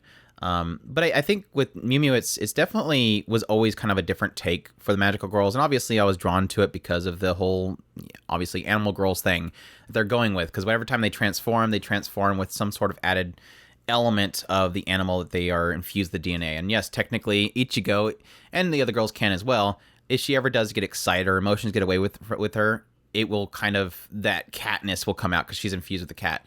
So if she's, doki-doking over Oyama, suddenly out of nowhere, these ears pop out of her head and she freaks out. Or she has certain quirks about her. I mean, earlier segment shows her climbing around on roofs and going after fish. So there's a little bit of shenanigans around the cat nature coming out of her. They haven't really done it with any of the other characters. I don't remember if they did with the original anime. I've been having a lot of fun kind of looking at the manga. I seem to remember that for Ichigo anyway. Definitely Pudding. I think she probably did, but yeah. But no, I have been kind of looking at the manga alongside the original adaptation, alongside this one weekly. And the thing that popped up immediately for a lot of people was the fact that they cut Mint's story. In the original one, Ichigo was the first of the Mew Mews, and then they went into talking about then they went into her bringing in Mint, and then it went into her bringing in Pudding, and then eventually getting into Zakuro. Mint, lettuce, pudding, and then Zakuro. And obviously in this one, what happens? First episode, Mint's already a part of the organization. She actually helps them bring Ichigo in. So they've already skipped an episode there, a chapter there. They obviously skipped straight to Pudding, or lettuce came right after that, obviously, because Mint was already in it. And then they skipped straight to Pudding. And it does seem, based on the information card for the next episode, they're going to go straight to Zakuro, which is like... Really? That's like 11th chapter in the original one. My wolf girl's getting in early. Now, they could just be introducing her, because I know that she was introduced kind of early. But if they do get straight into her joining the group, that would mean that they'll skip straight to chapter/episode 11 of the original one. So it does look like they're cutting out a lot of... You can't really say filler, because a lot of it's in the original manga, but like that in-between stuff. And they're just getting straight to the story. So that does give hope for the idea that this is a readaptation of something that is 50 episodes or so long. How are you going to fit it into a single core? It could be that they're just going to go straight to the story. Again, similar to Sailor Moon Crystal. They cut out all that filler they put into the original anime, the adaptation, and they're going straight to the story beats. So that's you can see that as a positive or negative. I know that a lot of people... That kind of leads me to believe they're trying to capture an older audience, the nostalgia audience, while still kind of serving into, yes, younger audience. And I think that's a good thing, because increasing that pacing, helping it move along quicker, is going to do well for establishing a new audience, in my opinion. And obviously, if this does well enough, captures the audience well enough, you could see more stuff coming from this series. Because obviously, a lot of Magical Girls is merchandising. So, but I've been enjoying it so much right now, because again, I get the nostalgia beats. I feel that nostalgia. I was really happy to see that, despite the fact that they went out and got a whole new cast, like legit, they're new to seiyus. Like they went out and they did a call to new seiyus. They specifically wanted people that did not have experience in voicing. And I was a little bit hesitant. I'm like, whoa, wait. Are they going to even have any experience? They're going to be terrible, right? But no, they pulled it off. Like, every one of these seiyus has pulled it off so far. I've been sending out tweets every episode for the introduction of like Ichigo and Pudding, and tweeting out to them, and they're responding. There's a lot of really... It's like the fandom around this is what I'm enjoying the most. It's like, yes, I love it. It's nostalgic for me. I love what they've done it so far. The visual upgrade's been great. Yes, I will say some of the transformations are a lot more basic than the original ones. Like with Mint and stuff. The Mint's always kind of the ballerina girl, so she does a lot of ballerina moves in her transformation. They cut a lot of that stuff out, which kind of sucks. There's a little bit of it in Ichigo as well. But like Pudding, they actually kind of upgraded Pudding's a little bit, which was kind of interesting. But I still enjoy them, and they visually have been upgraded quite a bit. And they've been doing a great job with the animation so far with the show. And I think they hit. Lettuce's story kind of showed me that their new style and their new writing has been kind of improving it a bit, because I think they pulled off Lettuce's story a lot better. And the way they did a lot of the audio cues and a lot of the shots of the experiences she's gone through really did hit on point in this idea of her kind of being self-destructive of herself and letting people use her, which kind of shows me that when it does get to more of the interesting story bits with this series, they could get into some cool stuff, which has me excited. So it's great. I love seeing it back. Admittedly, if you've never watched Tokyo Mew Mew and you don't watch Magical Girls, you probably won't find something here. I'm not gonna sell this on new people that this is gonna be something that's gonna blow your mind. It's just a fun magical girl with great characters, and yes, animal ears, which is good too. So, yeah, I'm looking forward to more. It's a classic for me, and I think it's a nice little polish they put on it, and I cannot wait for more. So, Tokyo Mew Mew, Mew Mew Mew Mew Mew. I've had discussions here and there about the new title, like just putting new at the end of it, but I'm like, yeah, but it sounds cute because it's like Mew Mew Mew. Yep, it's cute. I like caught it too. I like it. It's Mew Mew Mew Mew Mew. It's hard to not catch. Moving on, we have Made in Abyss, the Golden City of the Scorching Sun, or Made in Abyss second season. This one is streaming on High Dive, running for 12 episodes, done by Studio Kinema Citrus. The sources of manga, genres are adventure, drama, fantasy, mystery, and sci-fi. Gosh. How much do I want to get into this? To give people a rough idea that have never watched Made in Abyss, please go watch Made in Abyss. It essentially takes place at this kind of island that's kind of surrounding, all the residents are surrounding this big, huge, gaping hole in the earth. And they call this thing the Abyss. This is this huge hole that people will climb down inside. They've discovered that there's artifacts and stuff down there. So people will travel down in the Abyss, gather things, and bring them back up. Now, the whole weird oddity about this Abyss is they have this thing known as the Curse. And if you go down a certain distance, it's very difficult to come back up, because it's almost like if you were to go deep sea diving. Pressure. You get this pressure aspect, but it's different because it kind of changes people. It can cause you to die. It can kill you. Yeah, similar to like pressure. But also additionally, some people can see deformations and stuff like that in their bodies. So there's kind of a threat to going deep into this abyss. But there's these ideas of treasures and the wonders of this abyss. We follow a girl named Riko, who her mother was one of these people that went down the abyss. At some point, they received back this book that she wrote a bunch of notes in, and Riko recovered it. And this kind of spurred in Riko the desire to go down there and find out what happened to her mother. So she travels down there, eventually runs into Regu, who is this kind of seemingly a cyborg robot boy. And so he helps her eventually later in the season. We run into one of these residents of the abyss named Nanashi, getting a Nanashi story, which, yes, broke us all. We had a movie which got into Bondrewd and Prushka, which destroyed us all. And then now we're in the second season, where seemingly the interesting thing about the second season is we got into this backstory. Like immediately we jump into the story of Uero Iruko, who is somebody who was traded and sold and eventually was under the master that abused the hell out of her, eventually discovering this broken ship that had this compass on it, claiming that it would lead them to this golden city, which ended up being the abyss. And so Uero Iruko, along with a bunch of other people that are basically all slaves, and we know that it will destroy us all, are all forced to go on this voyage to find out where this compass leads to, find the golden city within it. And they arrive there, but at the same time we're seeing Riko, Nanashi, and Regu arriving at this quote-unquote golden city as well. So we haven't really got too much into what the golden city is, but they've arrived there. They've discovered a group of hollows that are down there, which if you watch the original series, you'll know what a hollow is. I'm not going to spoil that for now. If you've watched the series, you know what I'm talking about.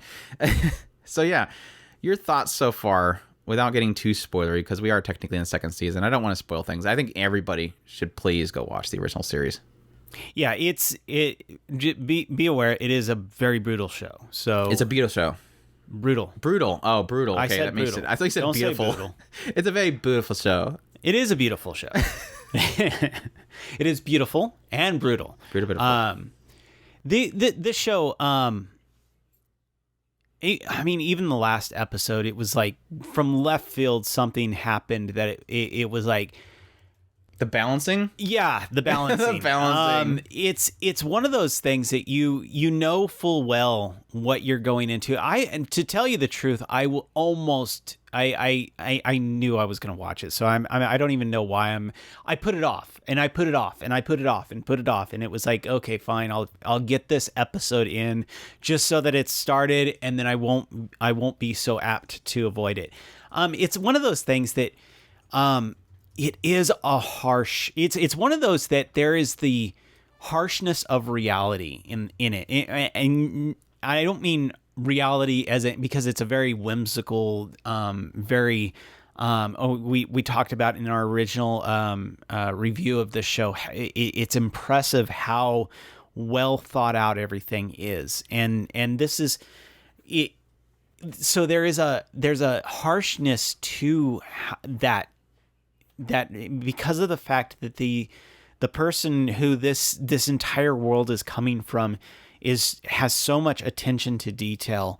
They think of how harsh something is in relation to its whimsical nature. So they have this kind of almost thing that's kind of built around the idea of being similar to not the Venus flytrap, but one of those flowers that puts off this scent that attracts the flies to it. It's similar in nature to that, where the adventurers are kind of attracted to this thing, and then at the same time it's just brutal. It's not something that you take lightly when you go down into this abyss.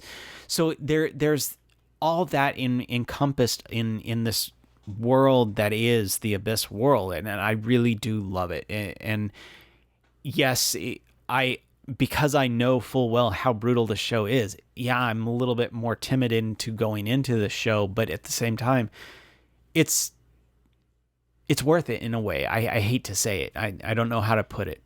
Yeah, it's so funny because Riko's like the super embodiment of just go-getter, let's go adventure kind of person. She feels like she's kind of out of a young adventure book, just being happy. Let's go lucky. Let's get further down here. Let's discover things. Sugoi, look at all this great stuff. And I always kind of feel like I'm her in a sense, in the idea that when I'm watching the show, I go, I want to see more. I want to see what this creator makes. Okay, the next layer of the Labyrinth. This stuff looks crazy. What does this thing do? What does this thing do? And then you come to find out, oh yeah, everybody's dying. Like it does that. Like, oh wait, this is a really bad situation. Suddenly we're having to cut off somebody's arm, and I don't want this to happen. And we're watching it, and we're gritting our teeth at what's happening on the screen. It's terrifying. And then it does that. It has a knack for pulling off. This writer has a knack for pulling off the unknown and how things could be fun and interesting, and then eventually you realize you just stepped into something you shouldn't have stepped in, and suddenly you're having to figure out what's happening because things are going south. And that had a sense of that in this last episode, was a reminder of that, which was something we got in the first season as well. This moment of like, this isn't good. Like why is this character being put through this? This character shouldn't be put through. And it doesn't fit the style at all. Like, this has a very childlike style to it, and the characters look like they're straight out of, I don't know, children's books. And then suddenly, out of nowhere, things are getting really violent, and you don't know what's happening on the screen. It had that moment again with this recent episode, and I was going, oh gosh, we're doing this trap again. I'm feeling so unsettled. I'm feeling uncomfortable with what's happening on the screen. And then, yeah, it pulls it off so well. It's so great. I literally put in my thumbnail for the recent episode the biggest WTF moment, because I haven't had that feeling since, obviously I had that feeling at the movie. That movie sucked. I hate it and I love it at the same time. I hate that movie. But we had that same feeling with like certain moments of the first season as well. It's got a great cast of characters, a very interesting world, a world that is breathing. They pulled off, both the original creator and the animation team has pulled off. This is a breathing world that I want to see more of. I want to, just like Riko, I want to venture into it. And this is like Adventure 101. Like if you're a adventure writer, and like any mangaka, any writer out there, if you're looking for like Adventure 101, this writer knows it. And if you want to get some lessons, this guy pulls it off. And I love every minute of it. And I hate certain characters. They're making a Bondrude figure. Who the hell wants a Bondrude figure? Screw Bondrude. They're making a 1/1 scale Nanashi too, which I was like, I want that just so I can hug it. I want to hug that Nanashi figure. I get the joke now. What? Never mind. Okay. I get the joke. It's something that happened on Discord and I didn't get it, and now I do. So everybody on that's listening to this podcast now knows Chris had a joke that he couldn't get, and now he's got it. So we're good. The only bad thing is we haven't seen Ozen in a while. I loved Ozen in the original series, and gosh dang, she was so great. Ozen's great. Ozen's like Bondrude, but I like her. But Bondrude's just irredeemable. It's never gonna be redeemable. I'm never gonna redeem Bondrude. But no, it's super crazy. I cannot wait to find out where the connection is between the two storylines. They've kind of insinuated that we just met one of them, but I'm really interested to see how those two stories connect, because they've obviously set them up to connect somehow. They're both technically going to the same place. What signs are we going to get left behind from the other group, or if they're still there? Who knows? But yeah, with this world, anything can... Yep. Hollows. But anyways, super interesting. Really love it. Super crazy, intriguing, unsettling. It does everything perfectly. So that's Made in Abyss, the golden city of the scorching sun. Definitely check out the series. It's great. So you have the opportunity. I think they have the first two movies, but yeah, if High Dive has the movies, you can watch just basically the first three movies, and you can get straight into the second season, because they're technically recaps. So moving on, we have Dropkick on My Devil X. Yes, another season of Dropkick on My Devil is here. This one's streaming on Crunchyroll, running for 11 episodes, being done by Studio Nomad. The source is a web manga, and the genres are comedy, supernatural. Yes. This one has been quite... It's kind of like one of those weird, why does this keep getting seasons kind of shows? Like, I've always enjoyed Dropkick on My Devil, but at the same time, it's like, I know it's not like the most popular... It must be really huge in Japan, because apparently with this season, they actually kickstarted it, so... They actually opened it up for crowdfunding, and people actually paid into getting another season of it. And that's really cool, because like I said before, I've always kind of enjoyed this show. But essentially opens up with Yurei, and she's this girl that at some point does a summoning, which summons Joshin, this devil.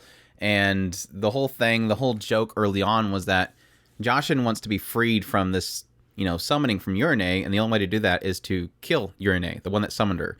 And the problem is that Yurei is like super strong for some reason. So everything Joshin tries to do, her signature drop kick on her, she always dodged it and then brutally murders Joshin. And Joshin's got super recovery. So every time that she cuts her in half or splits her left and right, she just recovers. Over time, over the seasons, we've had a lot of introductions of different characters, including Medusa, who is Joshin's ATM.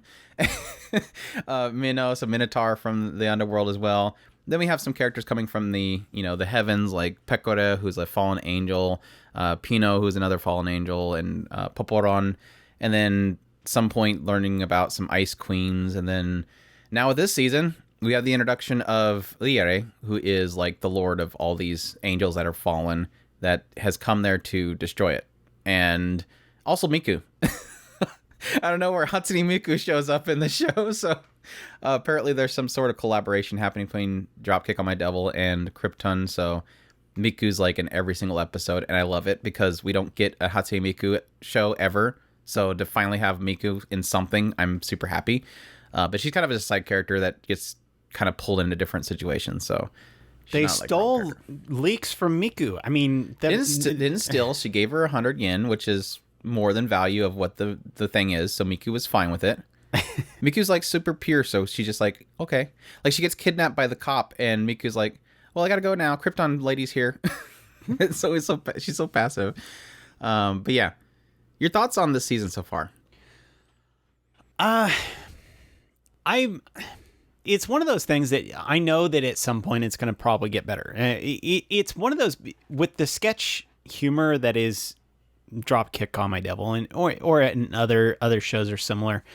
I know that they have the ability to be really, really funny, because there's been several times where it's been absolutely beyond bonkers, and I absolutely love it. So I'm trying to just be patient through the episodes I think that they're just trying to set up something that's probably going to be really funny later. But as it stands right now, the few episodes that I've seen of this, it hasn't really kind of been as funny as I'm used to for this show. So I'm just in this waiting period of knowing that at some point it's going to get really crazy funny. I got a kick out of the whole change everybody. They want to refresh things and make it fresh for everybody. So they decided everybody wanted to like dress up as different art styles. So you had like the shonen character and the romance character. Everybody was taking on a different style just for because Joshin was trying to be more serious because Joshin wanted a character change to be like the super serious character. And so everybody just kind of jumped on the train and just the goofiest character designs they decided to bring up, which was weird. I like the Hanafuda battle per se. So yeah. Now the thing that has always been Dropkick on My Devil is just like a bunch of bonker characters, some being like a lot more funnier than other ones, and just kind of seeing skits with that chemistry. Like it's always been that they set up the chemistry, and that's what they play the jokes off of as it goes forward. It's got a really large cast of characters that all have different personalities. Yeah, but I will admit, yes, after I've always enjoyed Joshin-chan, Joshin-chan Dropkick. Not Joshin. Joshin is kind of like the weakest character in the entire show, and she's always always on the screen, which is kind of unfortunate. She's the brunt of most of the slapstick. Yeah, it's very violent slapstick humor, and it's mostly revolving around Joshin. But like overall, the entirety of the show has always been kind of a very meh comedy that I've always enjoyed. Like it's always been entertaining. I've always enjoyed the characters. I love the art style and the character designs. But overall, it's like it's a very meh comedy that I've always enjoyed. So it's one of those ones that's always difficult to sell people on as an entirety of its series, because this is like the third season, I think. Mm-hmm. That's the difficult part. Is I think the second season is still stuck on Amazon, if I remember correctly. So it's kind of all over the place. If you wanted to catch up on it, it's not like you need to. I mean, the characters are very simple. Again, like I said, what I gave the character rundown earlier is literally you have the fallen angels, you have all these demons coming from the underworld, you have the ice queen, all that kind of stuff. That's the thing. There's no deep story here. So you could probably just jump right into this one, not be completely confused. You know, based on Minos having minotaur horns, that's a minotaur, so they're from the underworld. You know that Medusa is probably from the underworld as well because she's Medusa. It's simple concept, and then insert jokes. I will say that I've enjoyed a couple of parts more than I did. The second season I was kind of dropping off for me, but I've enjoyed quite a bit so far this season, so it does feel like they're getting a little bit better with the writing. I think Leah is a nice little addition to the whole situation, and everybody being terrified that she's going to kill everybody, even though she's not technically that strong, is kind of funny. I've always got a kick out of the police officer lady. I know that Chris had a problem with her in the earlier segments, but I got a kick out of her. Her segment was great, just gathering a bunch of cute things, including Miku. And then keeping them all hostage. Like, this is a police officer. She's supposed to be doing good things, but she's always doing bad things. This is always fun. So it's got a good cast. I would enjoy it. And it's never one that I go out of my way to tell people to watch unless they're just looking for a pretty basic comedy with a pretty cool cast of characters. So yeah, that's Dropkick on My Devil X. Check that out if that's interesting to you. Congratulations to them for getting another season, though. I'm kind of happy for that.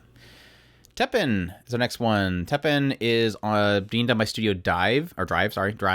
Sources of manga. The genres are comedy, slice of life. This one's being directed by Shinji Takamatsu, who did Gintama and School Rumble.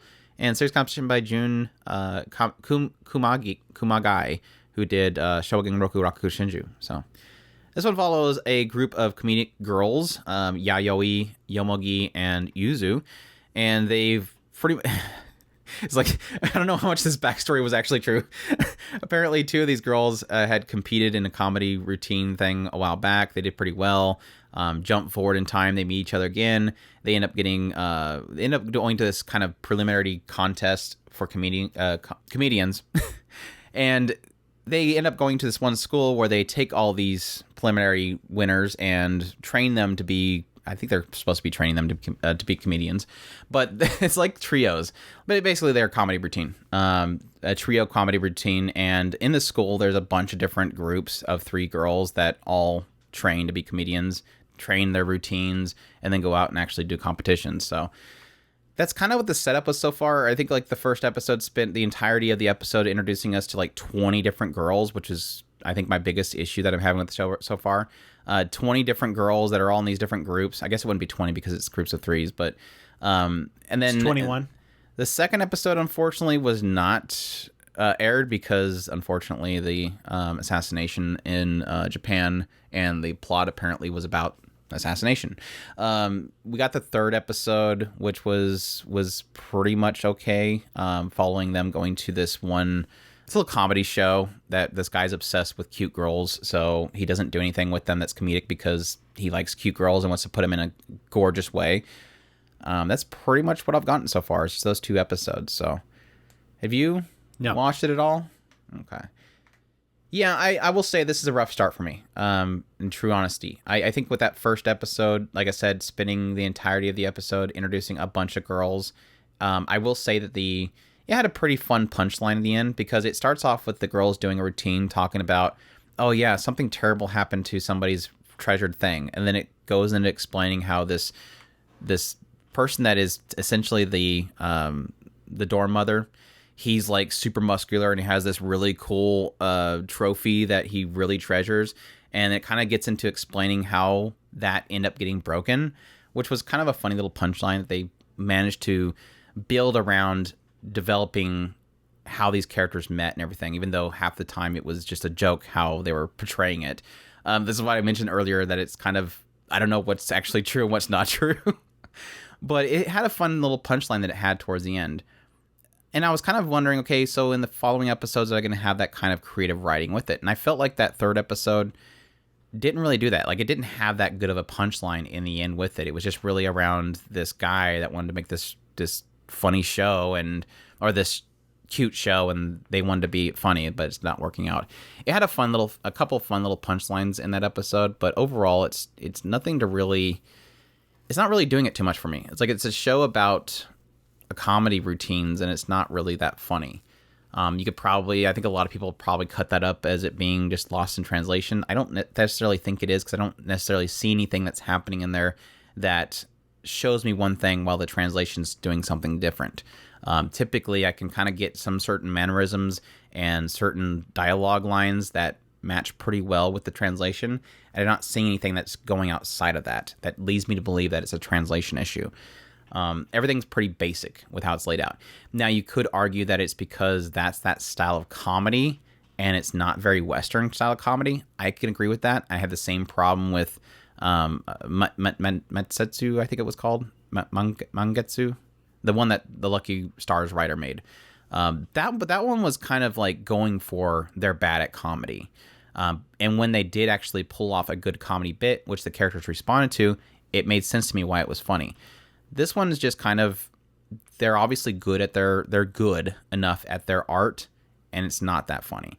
It does have a fun nature to it, and the idea that these girls are standing there and they're talking about this experience they had, the other one's reacting to her blowing up something. Like, at some point, Yayoi's explaining in a way that makes Yomugi the one that was at fault for the breaking of the trophy. And so immediately Yomugi's like, you're trying to paint it out like it's my fault, and obviously it's not her fault. It has like a playfulness to the comedy that I do enjoy, so don't get me wrong. It's not like it's complete lost cause, but I kind of wish that we had that second episode, despite the fact that it's a touchy subject right now, just because I wanted to have a little bit more experience as to what kind of comedy they have. But right now, from what I have, the episodes that I have available to me, it's not making me laugh a lot. The characters are fine. Their interactions are fine. The chemistry's fine. There's too many characters, but I think they're doing well in kind of taking turns with each group and doing a story with them that will hopefully in the end not leave me with wanting more of each of the characters that they have too many of, which typically happens with, it sort of has that idol girl syndrome where you have this idol group of 12 plus characters and you're spending so little time with each one of them that you don't get enough out of them. So, but we'll see. That's my thoughts on Teppen so far. Nothing to write home about, but the chemistry's good. So that's enough. There you go. Black Summoner Okuro no Shokanshi. This one's streamed on Crunchyroll. This done by Studio Satellite. The source is the light novel. The genres are action, adventure, fantasy. And this opens up with a guy named Kelvin. Well, he's eventually realizes his name's Kelvin. He wakes up in this other world, this fantasy world, and he has no memories of his past. Quickly, this goddess of reincarnation starts talking to him and explains to him that his prior self had him reincarnated with set skills. Like she said that this previous self knew exactly what skills you'd want to take. He chose the perfect skills and sent him on his way. He also technically used his memories as collateral to buy extra skill points, so that's why he doesn't remember anything from his past. The goddess does inform him that he basically fell in love with this goddess. Like, he was infatuated by her and talked about how beautiful she was. And so she agreed that she was going to come with him and be reincarnated. She needed some time off from work anyway. So she's like, I'll be reincarnated with yourself. But of course he doesn't have any memories, so he doesn't know, why his previous self had a fascination with her. But yes, his skills that he chose are things like, rapid growth, experience sharing, and yes, technically S-class summoner, which, come to find out over time, this goddess, Melfina, explains these certain things about the world, like being a summoner is extremely rare. There's like one to each country. They're often sought out. Most of them are like C rank in summoner, whereas he is an S rank.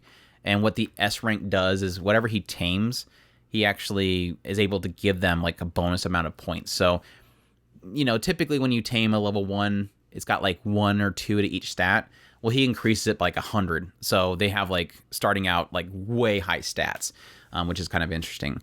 But yeah, he's just kind of trying to level up, get stronger, goes to Adventure Guild, signs up the Adventure Guild, starts doing different things, gets his first tame, which is Cloth, and becomes overpowered very quickly.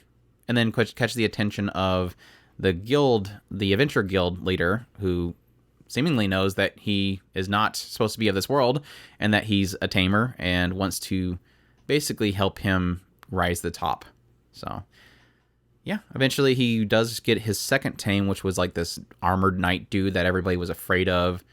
He takes down a murderer at the same time, which is pretty much what gives him a lot of the attention from the guildmaster. So yeah, and he really wants to level up so he can finally be able to have enough mana to summon Melfina, who's already like really high level because she's a goddess, so that he could figure out why his previous self was so infatuated by Melfina. Also, he bought an elf girl from a slave trader, so that's apparently a thing this season, is buying girls.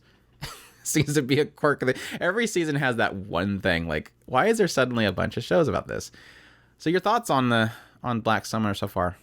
I'm pretty interested in the show. I do like a lot of the characters. I think that the interplay between the characters and what's going on around him is kind of interesting. I kind of want to dig into this world a bit more. I think that it's been fairly surface level so far, as far as what is the thing that they're trying to do here. As it stands right now, I'm completely fine with this, because the one that has been deemed the Chris show is doing something similar, in the fact that it's trying to put out a character in this world and just live out his life.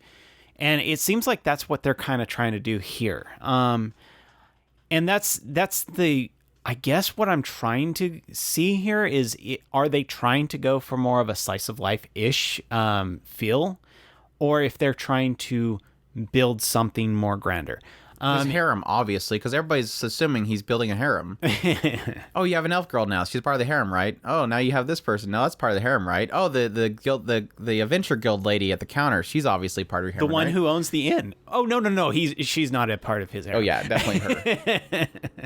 And that's I do like the concept of it, and I like the idea of just a general kind of an isekai setting and then turning it into a slice of life. And I'm completely fine with that. I don't see any weight to offset his OP-ness. And that's the thing that kind of bugs me, is I like it. However, I think that he is a bit too overpowered, and he's not, it's not giving you kind of some kind of a struggle for whatever it is that he's doing. Having just an OP character is fine in itself, as long as you have something that kind of offsets that. And right now, I don't see that. He's just overpowered for the sake of being overpowered. And, oh, by the way, let's gather up the girls. So I want to kind of put that out there as an offset to, yeah, I generally am enjoying it. I'm fine with just goofy antics of a character just living life and enjoying life. Yeah, I think the only limit they were putting on him is more the idea that he was trying to keep it a secret, and that's pretty much gone now. Mm-hmm. And as for the expansion of the world, technically the guild leader guide pretty much points out most of what it seems like they're doing is this idea that, oh yeah, by the way, there's other isekais, and oh, by the way, they're heroes too. But at the same time, Melfina the entire time is going, but don't worry about them. It's like, just don't worry about them. It's like, yeah, you're obviously going to get into them eventually, but right now it seems like they don't want to get into that whole situation. It's like, this is what we're kind of putting in play. We'll probably get into it later. Probably conflict between nations, and the heroes will be from another nation kind of thing. But yeah, so far it's been just pretty much laid back, have fun in another world. It really does feel like the focus of this writer is just the idea of Kelvin enjoying his new life. I didn't realize it until I watched the recent episode that it reminded me that something was in the synopsis that I'd completely forgotten about, which is that Kelvin likes battle, and it seems like that nature is coming back to him.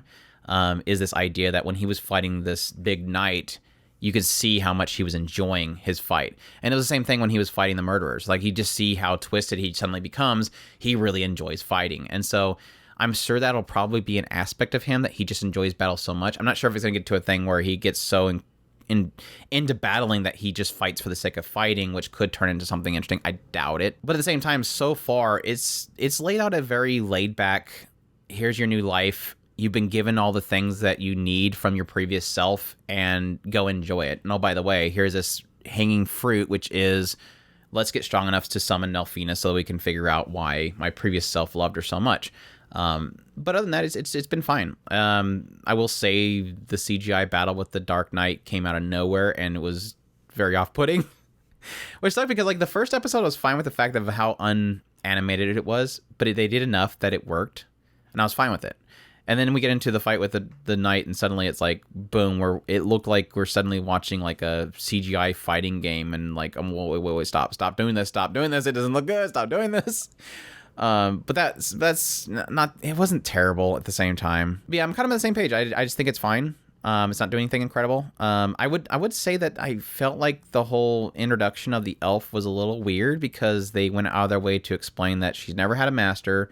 She was sold off ever since she was young enough to remember, when she was a child. She doesn't know where her parents at. And it's like, okay, so then how does she know how to walk, and how does she know how to cook, and all this stuff doesn't really add up to, has she been in a cage for, I mean, I don't even know how old she is. She's probably 200 years old. Has she been in a cage ever since she was, young, and now she's been in a cage for 200 years? Like, it doesn't, none of this adds up. The fact that you're saying that this has always been her life, yet she's never had a master, and yet she's probably a 200-year-old elf. None of this stuff seems to be adding up to it making any sense. And her quick change to accepting her new life, again, I guess I don't expect them to get deep into the fact that she's never had a free life now, and now she suddenly technically sort of has a free life. The transition didn't work right, and they didn't do well enough to really hit on the idea that, yes, technically she's been in a cage her whole life, and now finally she's able to, sit at a table and eat a meal. It seemed like a missed opportunity, but again, I assume that that's because this writer doesn't really want to get deep like that. Just wants to have fun. Oh, now he's got a girl. There you go. That's all they're really trying to do. Don't try to think too much on it. Yeah, it's fine. It's fine so far.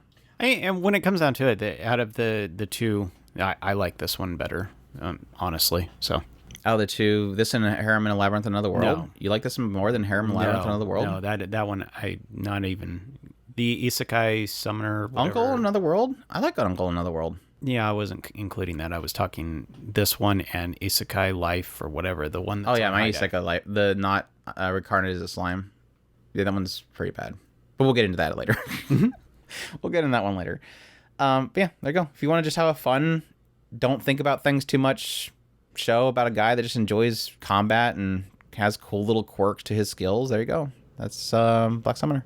Moving on, we have Shinepost. This one is streaming on High Dive. It's being done by Studio Kai. The source is light novel and a multimedia project. Genres are music. Director is Kei Oikawa, who's done Art Club Has a Problem, Minami K, Outbreak Company, and Snafu. And the original creator is Rakuda, who is, of course, known for creating Orisuki. So And this one opens up following a group of idols from the group Tings. And it's Haru, Ryo, and Kyoka. And the three of them one day kind of shows how Haru was, just going to work, and she's enjoying the fact that everything seems to be going her way. She's getting a ton of free popsicles, all the crosswalk signs going her direction. She thinks it's going to be a great day. And then she gets called to the manager, the owner's office, where the owner says, yeah, I'm thinking about disbanding y'all. And they're just like devastated. But she's like, I'm thinking of it. I'm going to let you guys have one more opportunity. I have this venue. I want you guys to fill it up. And if you don't fill it up, or I'm going to have to disband you guys, unfortunately. But I'm going to help you guys by getting you a designated manager, which is this guy named Naoki Hinase. And the quirk that we find out from Naoki is that he's able to see people that shine. And so when he kind of goes there, he quickly goes, look, I got hired here, but I got hired here to work here. I'm not going to be a manager. I'm done being an idol manager. I'm just going to work at this company, do my thing. And so, yeah, the three girls are kind of pushed by the owner to have to convince him to being their manager, which turns this whole thing of them begging him. And then eventually he lets them kind of perform a little bit, do a little practice dance. He realizes, man, these girls are really rough, but I'm not sure yet. And then he asks them kind of the typical idol question, which is, what do you do? What do you do? Each one of them answers. And then eventually he goes, all right, I'll do it. We'll do it. I'm gonna give you a preliminary.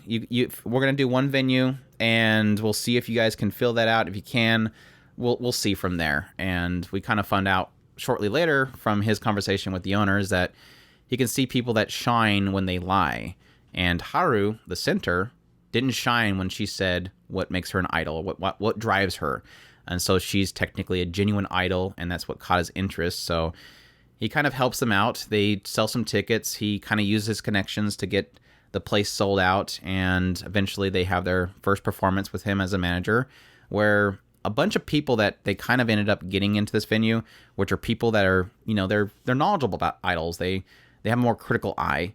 It kind of shows how they all realize that Haru is kind of special, and the idea that she can grab the audience, and additionally, she's a genuine idol, and people love supporting genuine idols. So, yeah, your thoughts on Shine Post?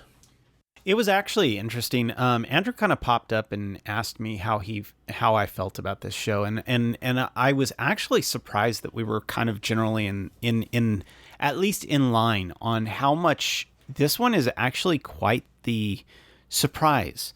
I one of the things that Andrew was mentioning that I think that I kind of caught me was in particular Naoki trying to find out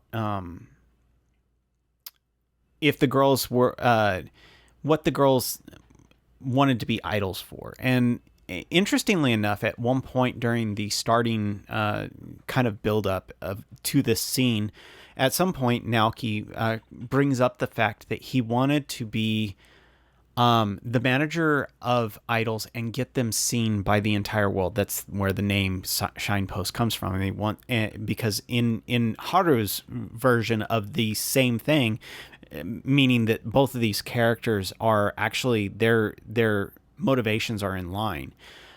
He says it in a slightly different way than she does, but in particular, she points out that she wants to be a shine post for the entire world. She wants the world to see idols. And this is something that Naoki says at some point as well, that he wants to support idols and get them to the point where the entire world sees them. And I love that this. And he got fired for it because he did it too well.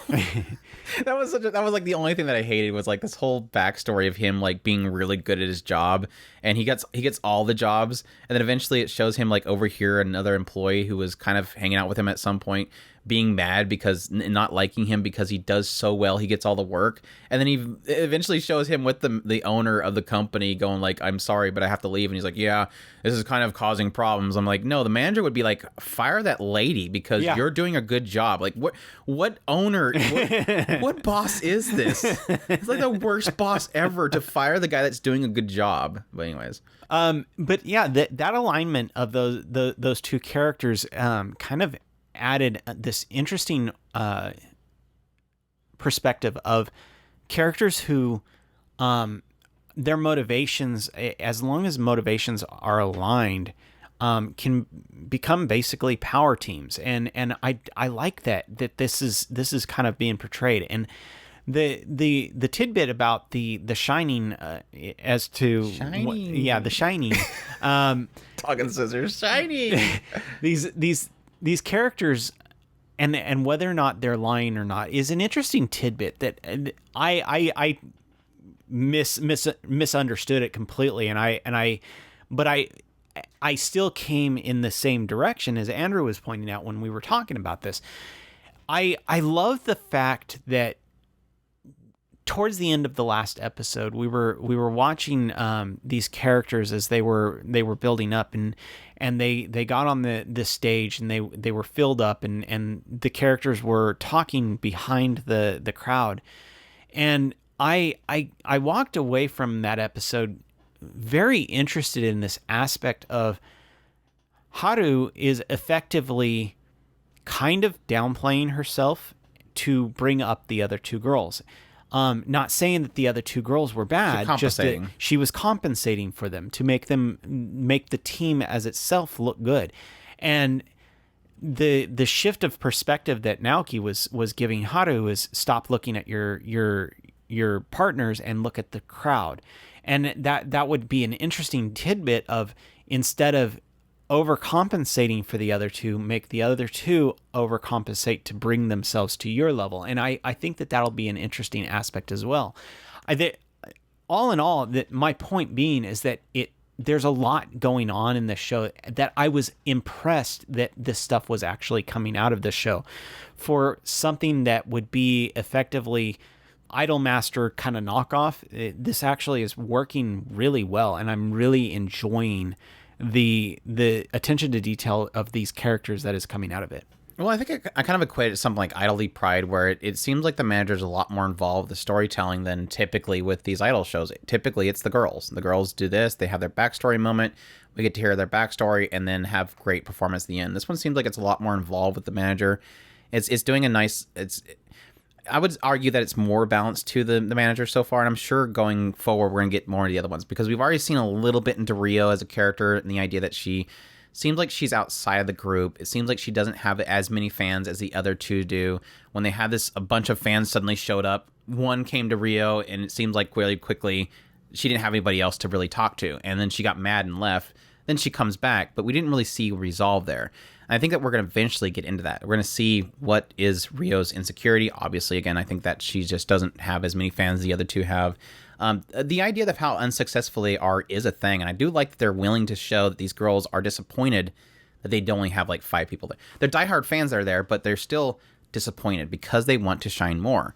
And I do like that they're willing to do that. I think the 3 girls have a great chemistry. I've already mentioned before several times in some other videos, I'm not looking forward to Yukine and Momiji getting involved, because it obviously shows a key art that they're going to get involved, because I think they're conflicted with the chemistry that I'm already establishing with Haru, Rio, and Kyoka.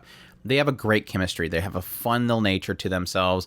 Haru and Rio kind of bounce off each other in trying to dive into situations. Kyoka's almost always like that very quiet to herself type of girl, but she's always the one that comes out to do the punchlines. It's got a good chemistry so far. Rio's got the whole superiority complex thing going on with her character that she's doing. Haru is more kind of, again, more Genki and just more pure nature. Kyoka, again, being more to herself, a little bit more quiet, but at the same time being the one that wants to throw in the pranks. It's got a good chemistry, and I've been enjoying the character so far. And I've always enjoyed a smaller cast of characters when it comes to idols shows, so I technically don't want it to get into a lot of characters. But so far, the setup has been really solid. Visually, Studio Kai, thank you. The show looks great. Like, visually, it looks fantastic. The character designs are great. It's got a much more lush look to the characters themselves. Yes, I've joked before, and I'll joke again, transparent t-shirt fetish this creator seems to have. So for some reason, you have to see underneath their white t-shirts all the time what they have underneath it. They're not showing anything. They're just showing like their undershirts or their sports bra, whatever they're wearing. But yeah, that was kind of a fun thing to kind of note. But the performances are drawn. Like, they actually draw the performances. Yes, you can see some CGI usage. It's mainly from way far away shots, but whenever it's close up, you get to see the characters. And this is where I want to hit on my biggest point to make on this show, as opposed to any other idol show, is the fact that they're willing to draw those animation and animate those characters performing. I could see how those characters acted. I mentioned it, the idea that in the later part of the second episode, getting into Naoki mentioning the 4 unique things about this group. The first, Rio is a go-getter. She puts a lot of effort into her stuff. Kyoka, she's a perfectionist, or at least she's very polished. Her performance is always very polished. Haru, she knows how to pay attention. She's very observant and she reacts, which went to the whole point of when they practiced, Haru was looking at the 2 other girls and getting in the middle point. So if one strayed too far right, she'll lean a little bit more to the right so that they balance. And what he wanted her to do was to observe the audience and perform to them instead, which what made her kind of shine more. And they didn't get into the 4th one, but my assumption is that people seen that she's genuine, which is the whole point they were making at with the whole shining aspect. So what was great about the fact that they animated these characters, I can see that. I see Rio pushing herself. I see Kyoka being very refined. And yes, I seen Haru looking at the other 2 girls in their practice, which shows me that you can see just when they actually animate in those expressions and animate in those gestures, it tells a different story. And I'm so happy that they're willing to actually. Now, they could totally, from this point on, go full CGI. Like I said, they're technically dabbling in it. But for now, it looks incredible. I will say the music so far is not really catching me. I did love Hotaru, who was the performer from the very first episode. I love that song. It was really good. But so far, the music's not really grabbing me. But it's good. It's fine music. I'm enjoying it. But everything else is great. Again, the setup's great. It's got a quirk in there. I'm sure eventually we're going to get into probably him trying to get Rio and Kyoka to finally not shine. That way they're genuine. But for now, we have Haru. She is pretty much the shining beacon of the show itself in her true nature. So really enjoying it. I think the setup for that second episode really did sell me on the show. I love that they had these other 2 idols in the back going, you're kind of mean bringing in all these people that know idols. And because now you're just setting them up to be criticized by all these people that are just connoisseurs of idols. And then their manager's like, yeah, you don't know. He knows exactly what he's doing. These people know Haru is genuine. They know what they're doing. So it was a really cool way to end the second episode. And this is the question mark, and I probably should have left this for the next podcast episodes. I'm really curious, what now? Like, we've got the setup, we've built it up, we've hit the punchline for the opening. What now? And I'm hoping it does well, but we'll have to wait and see, because technically I don't like Orisuki, so I didn't like Orisuki that much. So we'll see. Maybe they do better with idols, but we'll see. But yeah, that's Shinepost. Definitely a huge surprise for me this season. Definitely one of my favorites of the season so far. Definitely for the new ones. So yeah. Harem in the Labyrinth of Another World, or as we call it on the Discord, Chris's show. Isekai Mikyo de Harem wo. This one is streaming on Crunchyroll, unfortunately. Not sure how many episodes it's running for. Being done by Studio Passione. The source is a light novel. The genres are action, adventure, fantasy, ecchi, romance. Director is Naoyuki Tatsuya, who did Nisekoi. So, yeah, this one opens up with Michio. It's this guy that was browsing the web. Totally nothing bad happening in his previous life. He was just browsing the web. Totally not considering something really terrible. He was just browsing the web. And he eventually clicks to sign up for some random game that he misses the prompt that tells him, hey, you can't turn back. Once you click OK, you're literally going to be involved with this. And sure enough, it transports him into another world. He's given some kind of starter weapons and stuff. He's in some random village. It gets attacked by bandits. He takes down the bandits. Realizes that he has this unique ability to see stats of people and items. Later on, discovering that he can actually change his own job and change the stats on weapons. Eventually, he helps with the bandits, turns in the bandits for a reward, where he ends up discovering this forced servitude person that wants to offer Michio this wonderful Roxanne. This Roxanne that is perfect for a starter forced servitude. I'm saying forced servitude for a reason because it's YouTube. Forced servitude lady that is willing, and she's pure, and she's really hot. So yeah, but it's very expensive. So he gives Michio, was it 5 days to raise up the money in order to buy her. So he sits out on the labyrinths, learns about his unique skills, his jobs. Eventually realizing he's not going to be able to raise the money fast enough, so he decides that he's going to go the more risky route, but more profitable route, which is to take out bandits. So he does that and eventually wins the game. He acquires Roxanne. What's your thoughts? As it stands right now, I'm of two minds. I absolutely love this story. I was super excited about it when it was coming, and I'm loving a lot of what's going on here. My only tidbit of frustration, and this is probably just kind of an aspect of being normal. Everybody goes through this when they watch something that they really love, that was originally a light novel or a manga or whatever have you. I'm going through the same issue of, holy crap, why did they leave a lot of this stuff? So much better. I think that in a lot of ways, and this is probably where I'm giving a lot of credit where credit is due. I think that they're streamlining in a lot of ways. Where I'm concerned is what has been streamlined out is one of the things that kind of is a little bit Andrew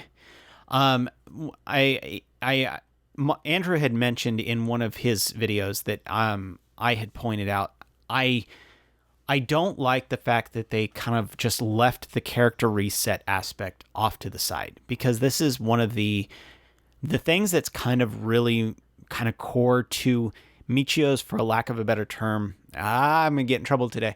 That's Michio's OP power, is his ability to kind of reset his bonuses. Understand, I on the Discord, somebody had mentioned skills. This is not really a skill thing per se as bonuses. And using that character reset is kind of his ability to shift his power aspect. So that is in effect his overpoweredness.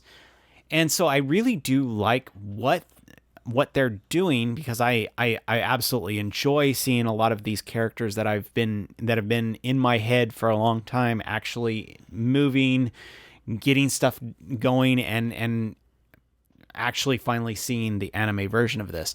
And as we have finally received or we have finally acquired Roxanne,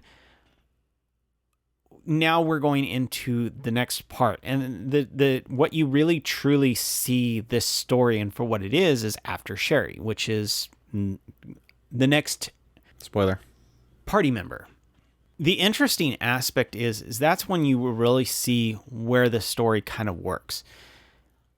All this getting up to that point is really setting up these characters and how their personal. I'm talking way too much about. You're talking way too much about what's not in the show. That's the problem with this, like reading the source material. It's like, hey guys, so about this anime, yeah, what it's not doing that the other thing did, and what it's going to do in the future is this, and it's like, what, you're not talking about the show. Shut up. Jeez, Siri. The reason why I even talked about all this crap is I want to see where if the streamlining is going to continue at the rate that they're going, or if they're going to actually start really playing the story.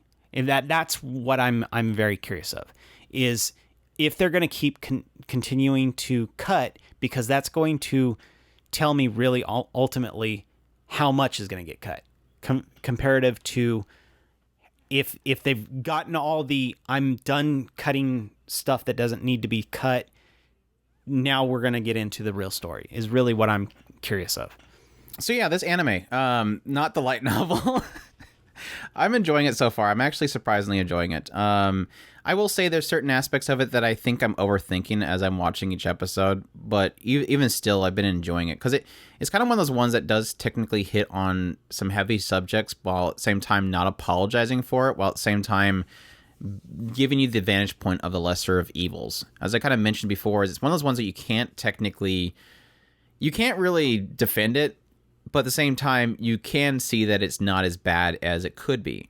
What they're kind of establishing here is that Michio has transported this world. He does technically have a unique gimmick about himself that does makes him somewhat overpowered, at least from the vantage point of an anime viewer. And he's given this opportunity to essentially build a party through the perspective of cute girls, which is, again, this seller of forced servitude. And he technically really quickly gets really obsessed with his first buy, which is Roxanne. Like, he's going way out of his way. Like, this is his driving force, his living and breathing in this new world that he's not really kind of addressing too much about, is to get this girl, to get her a part of his party. And it kind of lays out in a way early on as the idea of, well, if I don't buy her, somebody else will. So why not? Again, that lesser evil thing, which is the attitude that this thing exists in this world. He can't change it. He's not going to suddenly yell, close this building down. This is inappropriate to have. No, he's just like, okay, this is happening in this world, and somebody else can have her, or I can have her. So I'm gonna make sure that I get her. And again, it doesn't apologize for it, but at the same time, it technically applies in the world, and that goes in the realm of the bandits and taking them down. He acknowledges, if I don't kill these dudes, somebody else will. They exist here. There's no police officers to call and say, hey, they're over here, go take them down. No, if I don't do it, somebody else will, and if I don't, they'll continue to do what they're doing. So again, lesser of evils in this world, and it accepts it. I do technically appreciate that. I like the fact that they've done pretty well so far in addressing his, I guess, realizing, or at least being affected by what he's dealing with. It's obviously a gamey world, but he still does have issues with the idea of, well, I just killed a bunch of people, and he feels sick about it. And then having it happen again, him realizing, oh, it's not my mana depletion, it's because I just did something really terrible. I just cut off a bunch of heads. It was kind of unsettling how they kind of portrayed some of that stuff, because when it does come to him killing bandits, his knife cuts through like butter, and it's kind of unsettling how it plays it out. And then him realizing, like I said, whenever he depletes his mana, he gets very depressed. So it shows him like use teleport a bunch, and then he realizes like, what am I even doing this for? Like, he starts getting really down on himself, and then he realizes, oh, this is because I'm depleted in mana. It makes me feel like I want to give up on things. And so it played a little bit of that with him killing the bandits. He thought that, but it's not really the case. He is reflecting on that he did a terrible thing. So I appreciate that they were willing to do that, even though he kind of gets over it pretty quickly. But yeah, I kind of like it so far in that regard. I feel like a lot of the, like, kind of Chris was hitting on with the idea of what's not in the show that's in the show. I do agree that really quickly when it jumps into him swapping skills around and stats around in his weapons, it doesn't explain any of it. It's like he just suddenly it cuts to him going, I gotta prepare, brings up his weapon, and suddenly he's moving stuff around, and then he just makes it disappear, and I'm like, I have no clue what he just did. I don't know if I care. Like, I don't know that I care to have it do like a big information dump. I'm kind of figuring out as it goes along, so maybe that's to their credit, is that I don't really necessarily need it explained to me. But yeah, just kind of just changing jobs, changing stats. That's his gimmick. And I'm kind of curious when it finally gets around to, now that he owns technically Roxanne, will he be able to apply that stat stuff and that stat changing stuff to her like she was able to do with the items? But I'm sure we'll figure that out as it goes along. I'm curious what he's going to do next. I mean, he's obviously technically gotten his girl. Now it's going to go move into, okay, does he, do they hit the sack, or is it going to go into straight into let's go into the Labyrinth and let's start killing more stuff? I was half expecting the moment that he got Roxanne that it was going to be like, okay, well, thanks, Michio, for your purchase. Now, hey, next girl, come on in. Because it really does feel, and again, this is me probably overthinking things, it really does feel like Alan, like, at least sees something in Michio that he wants to entrust. Because, I mean, Roxanne was kind of portrayed as like this gem. Like, he goes to the red light district and he's like, none of these girls are anywhere near Roxanne. I'm kind of glad I didn't go in those rooms. It kind of plays it out like Roxanne is a special thing that is obviously a fighter / pure / willing / all this stuff, and thick, as the anime portrays, very, very thick. So yeah, I'm interested to see the other girls. They did kind of show a little bit of his seemingly entire harem in this kind of flash forward, which was kind of unsettling and maybe didn't like Michio, but it's like he just walks up and, hey, this kid's got black hair. Yeah, it's probably me. Peace out, kid. I'm like, wow, what a dirtbag. Don't really like you right now, Michio. You're kind of a dirtbag. But yeah, we'll see where it goes from here. It's enjoyable. It's definitely not doing anything that is throwing me off. It's got enough drama when it needs drama. And yes, don't watch the Crunchyroll version. Because Crunchyroll, yes, to shock to nobody, got the fully censored version, even though they're technically on, like, the board. Like, they are part of the committee, and they somehow didn't manage to get the uncensored version. I don't even know why they were on the I was thinking the same thing. Why the heck are they on the... Why are you even paying into this thing? It doesn't make any sense. You know this is going to be the quote-unquote controversial one. That must have been Funimation's decision. Because I think the guy that... I don't know. They probably had the Crunchyroll... The guy that's still there from Crunchyroll. But if the guy from Funimation took over and was a part of that decision, that's that interspecies reviewer thing all over again. Why? Anyways... Yeah, that's Harem and Labyrinth in Another World. If you are a degenerate and are not easily offended, check it out. If you're easily offended, don't watch it. It's nothing against you. Just don't watch it. It's not going to be your bread and butter.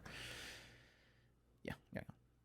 And it seems like people love watching my impressions video on it. Maybe it's because they're thirsty or they just want to hear somebody talk about a controversial show. Who knows? I think a lot of it is people that are really wanting to see people converted. And I think that I'm actually very impressed how much it's honestly converting people in itself. Is I know there's something there for people to enjoy if they'll get past what a lot of people just don't want to get past. There we go. When will Ayumu make his move? Or demo Ayumu wa yoshitakeru. This one's streaming on High Dive, running for unknown amount of episodes. I don't have it yet. Silver Link is the studio working on it. Sources and manga. Genres are comedy, romance, slice of life. I'm going to assume it's probably 12 episodes. Director is Mirai Minato, who did Jahe-sama Will Not Be Defeated, Fate Collide Liner Prisma, Masamune-kun's Revenge. Creator is Soichiro Yamamoto, who's of course known for doing Teasing Master Takagi-san, as well as In the Heart of Konichi Sabaki, so Forehead Girls. Series composition by Hitomi Ueno, who of course has done a lot of stuff, including Snow White with Red Hair and Flying Witch, which we mentioned earlier, doing 2 shows. But yeah, this one follows Ayumu and Urushi.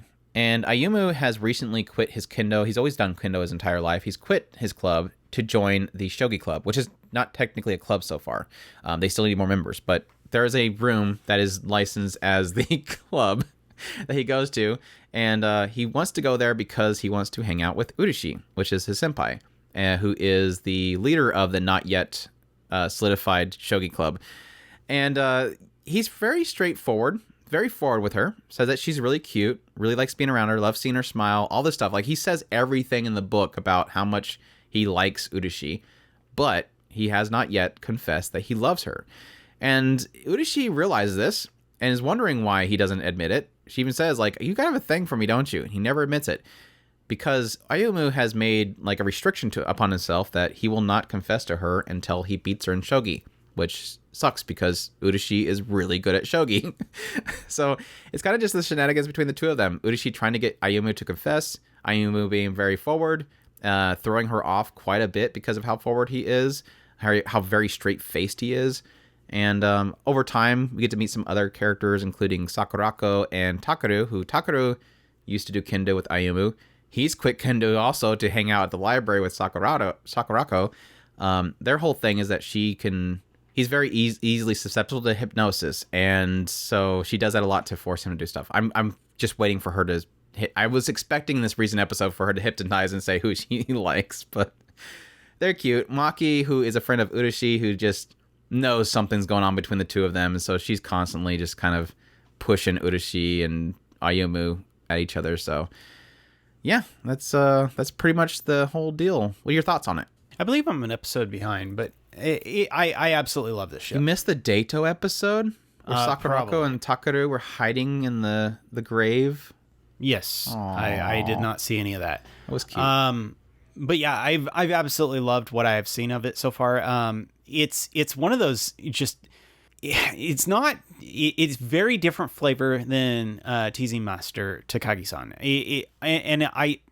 However, it still works really well for what it's doing. I mean, Ayumu as this kind of not necessarily teasing Urushi, but in a way it's kind of that flavor, but in a different way.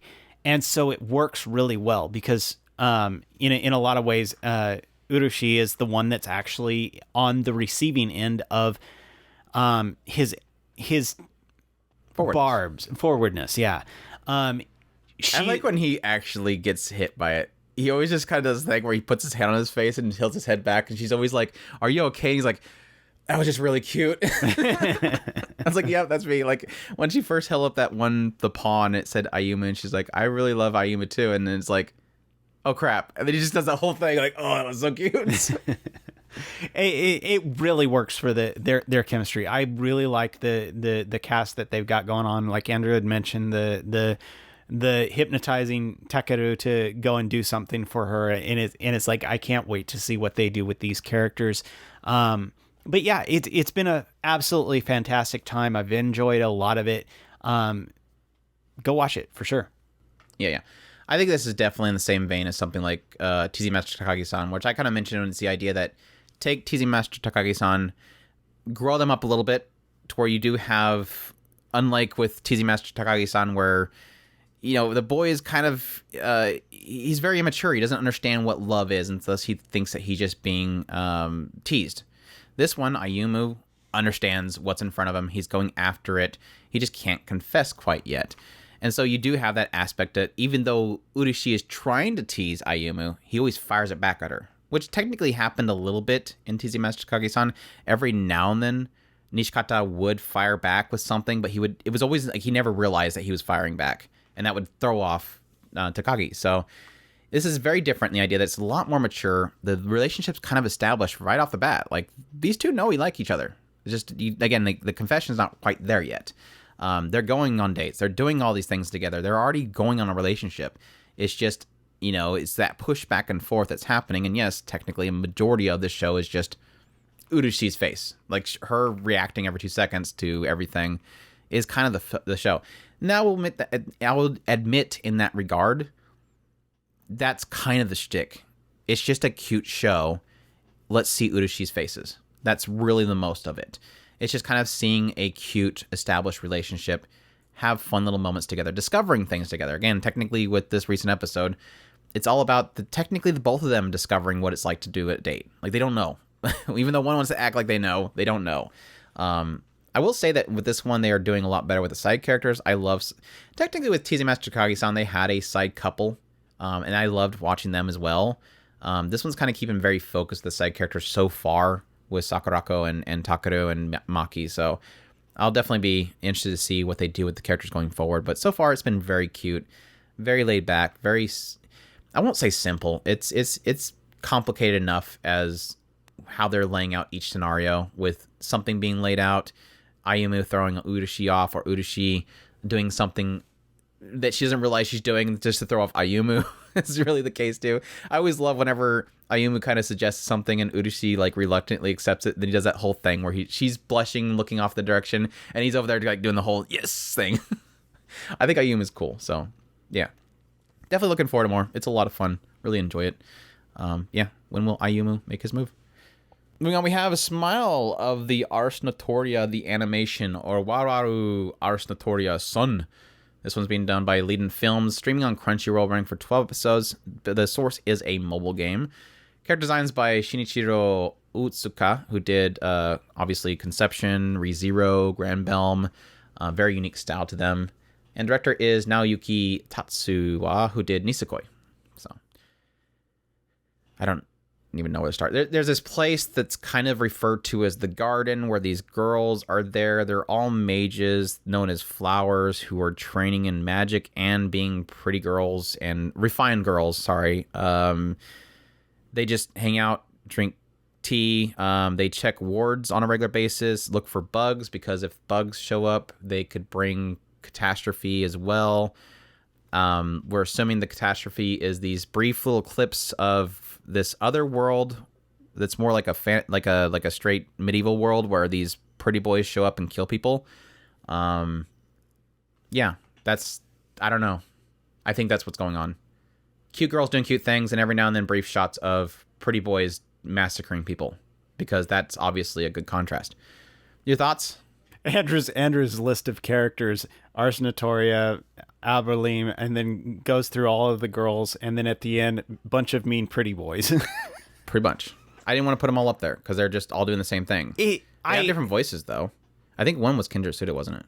I think one's Kindra Suda. Yeah, I think so. That sucks. And I think Ushio was in there somewhere. Pretty boys with good voice actors. Andrew came and asked me what this show was, and I have no answer. What it comes down to is this show is freaking gorgeous characters, and they're doing stuff, and that's it. I mean, they spent an entire Arsnotoria lost her sniffing ability. Oh no! Because like in the very beginning, she's like, we established very quickly that Arsnotoria likes to sniff, sniff, sniff. And every 2 seconds, her dialogue is sniff, sniff, sniff. Because her sniffing is apparently very strong. So she's able to smell anything from a distance. And we had an entire episode of her sniffer breaking. And so she had to fix her sniffer. And the cat shows up very quickly and explains how to fix her sniffer. She just doesn't realize what she was talking about. So they decided to bring a bunch of stinky stuff for her to sniff. So she sniffs, sniffs, sniffs. And then eventually they have a pillow party. And then she sniffs one girl, the blanket that's on one girl. So I'm not sure if she's sniffing part of her or sniffing the sheets. But she sniffs and her sniffer starts working again. So soon. Yes, that's... Anyway, sorry. Conan.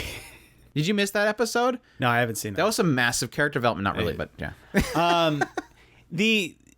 The thing is I absolutely... I mean, it's cute girls doing cute things, and... With bloody massacres happening on the side. Yeah, that's the one thing that's kind of... I don't know if I want that, but at the same time, when it comes down to it, I have to agree with Andrew. I don't really know what it is. Like, are we trying to establish, like, these cute girls are super cute and we fall in love with them over, like, 5 episodes, and then suddenly out of nowhere, the pretty boys make it to the garden and start massacring people? I mean, do we think we're going there? I don't think so, because it's a mobile game and you have waifus. Waifus can't be killed in mobile games.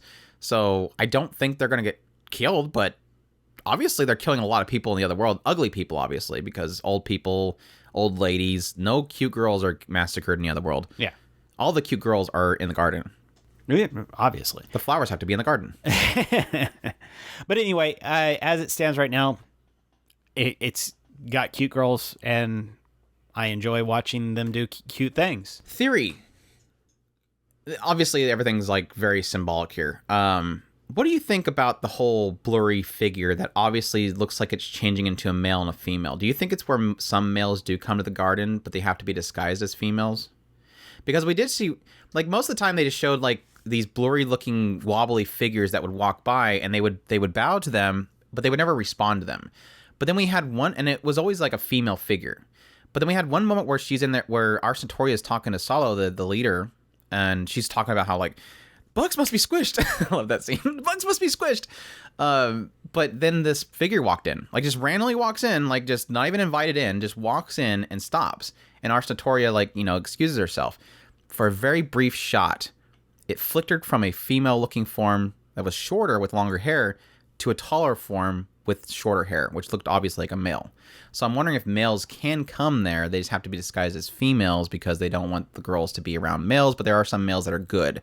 Like, not all males are pretty boys slaughtering people in another world. That's an interesting tidbit. I didn't think about that. I just kind of assumed Andrew was trying to think way too hard to find something in the show. You're right. You would automatically assume that it would make sense if there is male characters, there would be some kind of interaction between females and males. So that's an interesting tidbit. I didn't even think about that. I automatically assumed they were just other teachers, or this is one in particular teacher that just had that blurry aspect, and that one teacher was moving over there to talk to the principal at that particular scene. I didn't think about the male aspect. So yeah, that's an interesting tidbit that I did not catch. Thank you for catching that. Now I will think about that. That makes sense. The broader story that I'm getting from this is, it seems like my assumption here is that these are witches, magic users. Mm-hmm. And in the other world, in the overworld, they're hunted down. I mean, mm-hmm. you're seen as a threat, so these guys will go out and find those girls and kill them. So this is like some sort of, pocket dimension that they're hiding these girls in to train them up, and then eventually, hopefully, be able to fight back. But I don't know that it's necessarily they're trained. I think it almost feels as if they're just trying to give them a happy life in this bubble. And they have to worry about the wards and keeping the bugs out, which the bugs I'm assuming are probably some kind of probing device to find where they're at. So they have to get rid of the bugs before it discovers them. But my question mark is do they stay there forever? Because I don't think that they're training them in a way that they're going to be able to face the massacre outside. Right. So it almost feels like they're just trying to keep them safe in there and make them happy and train magic in case something breaks it and they can fight back. But they're not training them in a way that they'll be able to deal with that. So it does make me think that maybe eventually it will get dark, but I know it's not going to get murderous because, again, this is based off a mobile game and you don't kill waifus in mobile games. Otherwise, your gacha character dies. So my thought process is more in the idea that it's just preparing them, but not necessarily expecting that they'll have to actually fight back. But who knows? Maybe it's just an excuse to swing Tama on a rope for hours on end. Do you like my little video? Yeah. Comes in and takes over my computer to put a Tama dangling. Swinging over and over again. This is cute. Uncle from Another World is our next one. Isekai Oji-san. This one's streaming on Netflix, unfortunately. The studio is Atelier Pont Dark. This one is sources of manga. Genres are comedy and fantasy. Kenta Ihara is doing serious composition. They've done work for Tsukimichi Moonlit Fantasy, Life is Tough for Mobs, and Miroko-chan. So solid writer there. But yeah, this one follows Takafumi, and he is just he's going to visit his uncle. Has discovered that he is finally waking up from being in a coma for 17 years. Apparently, his uncle got in some sort of accident into a coma just about the time that Sega Saturn was out, because that'll come into play later. About the time that Sega Saturn was out for a long time. And at some point, again, his uncle wakes up, and his uncle claims that this entire time he's been in another world, this fantasy world where he was this guy with had magic and everything. And of course, Takafumi's like, whatever, that's fine. Look, family got broke up because you've been in a coma. Also, here's these forms I need you to fill out so you can get support because I can't support you. And then, yeah, his uncle finally is able to cast a spell using Japanese and reveals that, yes, he knows magic. And he was in another world. So Takafumi's like, all right, cool, come to my place. Quickly pulls his uncle and then wants to open up a YouTube channel, make money on YouTube by making videos of his uncle using magic. Over time, kind of, again, his uncle, who was a big gamer, loved Sega, has to discover that the Sega technically failed the console wars, get up to date on everything that happened with Sega and everything, and at the same time, showing the shenanigans that unfolded in the previous world and how utterly idiotic he is and how he handled things in the other world. But yeah, Tsundere Elf, the cold ice queen that's a shut-in, and all that shenanigans. Your thoughts? I hate Oji-san. He's so great. It's one of those things that I love the fact that I hate him. He's absolutely the perfect dense character. I have never had a dense character that I've actually truly enjoyed, and he actually is pulling it off like fantastically. I think it's because he's genuine about it. Like, yeah. He's an idiot, but he's so genuine about his idiocy. It's one of those things that when you get dense characters, you have the wishy-washy ones that, like Andrew had mentioned earlier, with Vermiel in Gold. In Gold, where it's those things scare me. Girls scary. Whereas other ones, the dense ones, are just they're just completely oblivious. And this one is actually pulling off. He's effectively the oblivious type, but it's like Andrew was saying, he's just kind of genuinely just not getting it. Like when Elf is coming to him, she's being mean to him. I mean, they're nasty to each other. To be honest, they're nasty to each other. Yeah, she's genuinely mean. We know it as a tsundere that she actually really likes him when it comes down to it, but when it comes off in his eyes and you can see that when he plays these videos where she's actually saying really, really crappy mean stuff. Person, only I would hang out with you, ogre faced. And that's the stuff that it works so fantastically, and at the same time I'm sitting here messaging Andrew on his live stream because for whatever reason I'm always watching this while he's on his live stream, and I'm like, I really hate Oji-san. I just hate him. When we seen the Ice Queen, it was the same thing as like, He's an idiot. I hate him. Well, see, I mean, that was a legitimate moment. I mean, yes, technically him basically talking her into being a shut-in. The concept of it was made sense because like he doesn't really play JRPGs much because he'd quit playing the game. The next day he'd come back and he'd forget what quest he was on. It makes sense. He came there. They said we need to, we need to warm her heart so that it melts the ice so you get the sword to kill the dragon. And then he forgets and he immediately just goes straight to the dragon and kills the dragon because he remembers the part that the dragon needs to die. So he's like, okay, I just have to kill the dragon, right? He forgets about the Ice Queen. So when he comes back and they're like, oh, you killed the dragon? They look back towards the Ice Queen lady and she's just kind of there fidgeting in the middle of this area that her heart's still cold. He completely forgot. It's dorky in that regard. But yeah, secret on the down low so nobody knows what I really feel about this. Love it. For everybody else, I hate this show. I hate OG Sun. I'm never gonna watch it ever again. Yeah, this show is amazing, and I think when we were talking about this in the preview, we were kind of uncertain. It was like one of those things of like this has the potential of being really good or really terrible, which is everything, honestly. But it has a cool concept, the idea of the returner. How often do you get an anime where either the let's be real, rare as hell to see an isekai where the person finally goes back home. It's forgotten. I can only think of eventually. Like 3. Yes, technically, I would assume that most isekai source materials eventually get to that point, but anime we don't. The anime we don't get that far ever.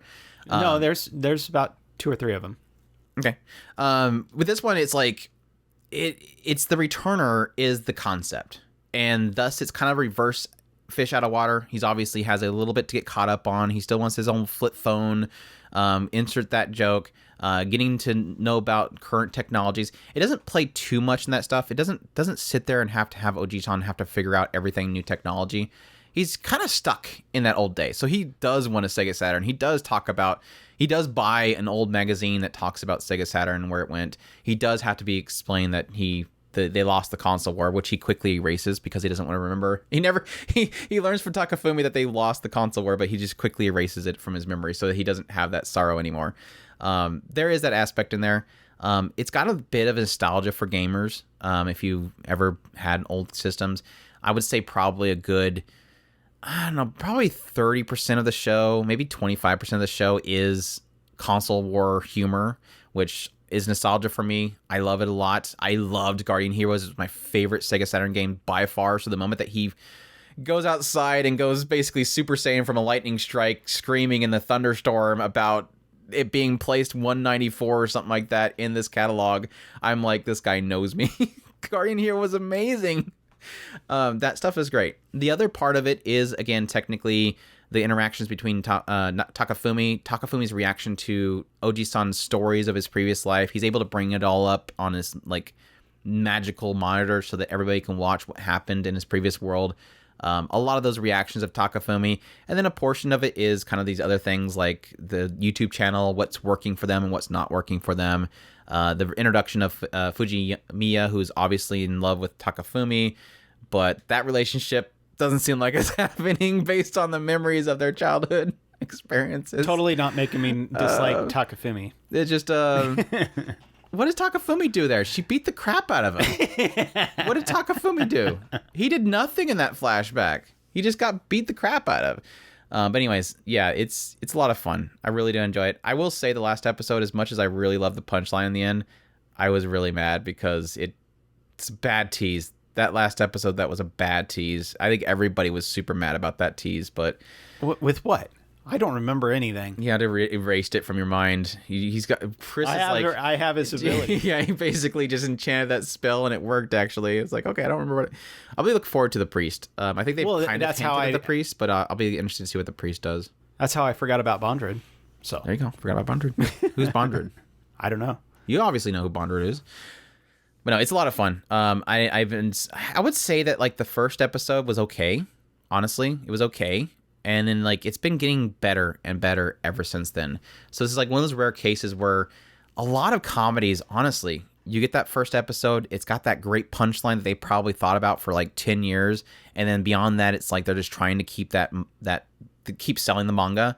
This one really feels like they had a plan. They executed the first episode, introduced the characters, and now they're getting into the stuff. Every episode seems to be doing much better than the previous one. and I like that trend of a comedy to keep hitting, keep getting better. Yes, I will admit that I have a thing with Oji-san where again, like I said earlier, I think he's genuine in the idea that he's just kind of a little bit dense on things. Obviously, he's gone through hell because his life in the other world, it's kind of like Tsukimichi Moonlit Fantasy, which is odd that the series composition writer did that one too. In the idea that when he went there to this fantasy world in his coma, he was ugly as compared to everybody in that world. Everybody in that world, similar to Tsukimichi, are good looking. And so he was seen as an ogre. He was obviously not human. And so everybody treats him terribly. But again, Elf Girl's like, you're an ogre, but I'll be the only one to hang out with you. Like a genuine like there. Again, technically, this Ice Queen realizes how cool he is because he took down the dragon without the sword, wants to be as strong and outgoing like him, but then he screws that up. He's genuine in how he does that. Or he takes out this force field that's protecting this entire village because he wants to see if he could do it. And then the moment that the elf joins him and says, all right, let's take down all these quote unquote titans. Obviously they have a titan joke. No, they were cyclopses, obviously, Andrew. She charges up this big powerful dash.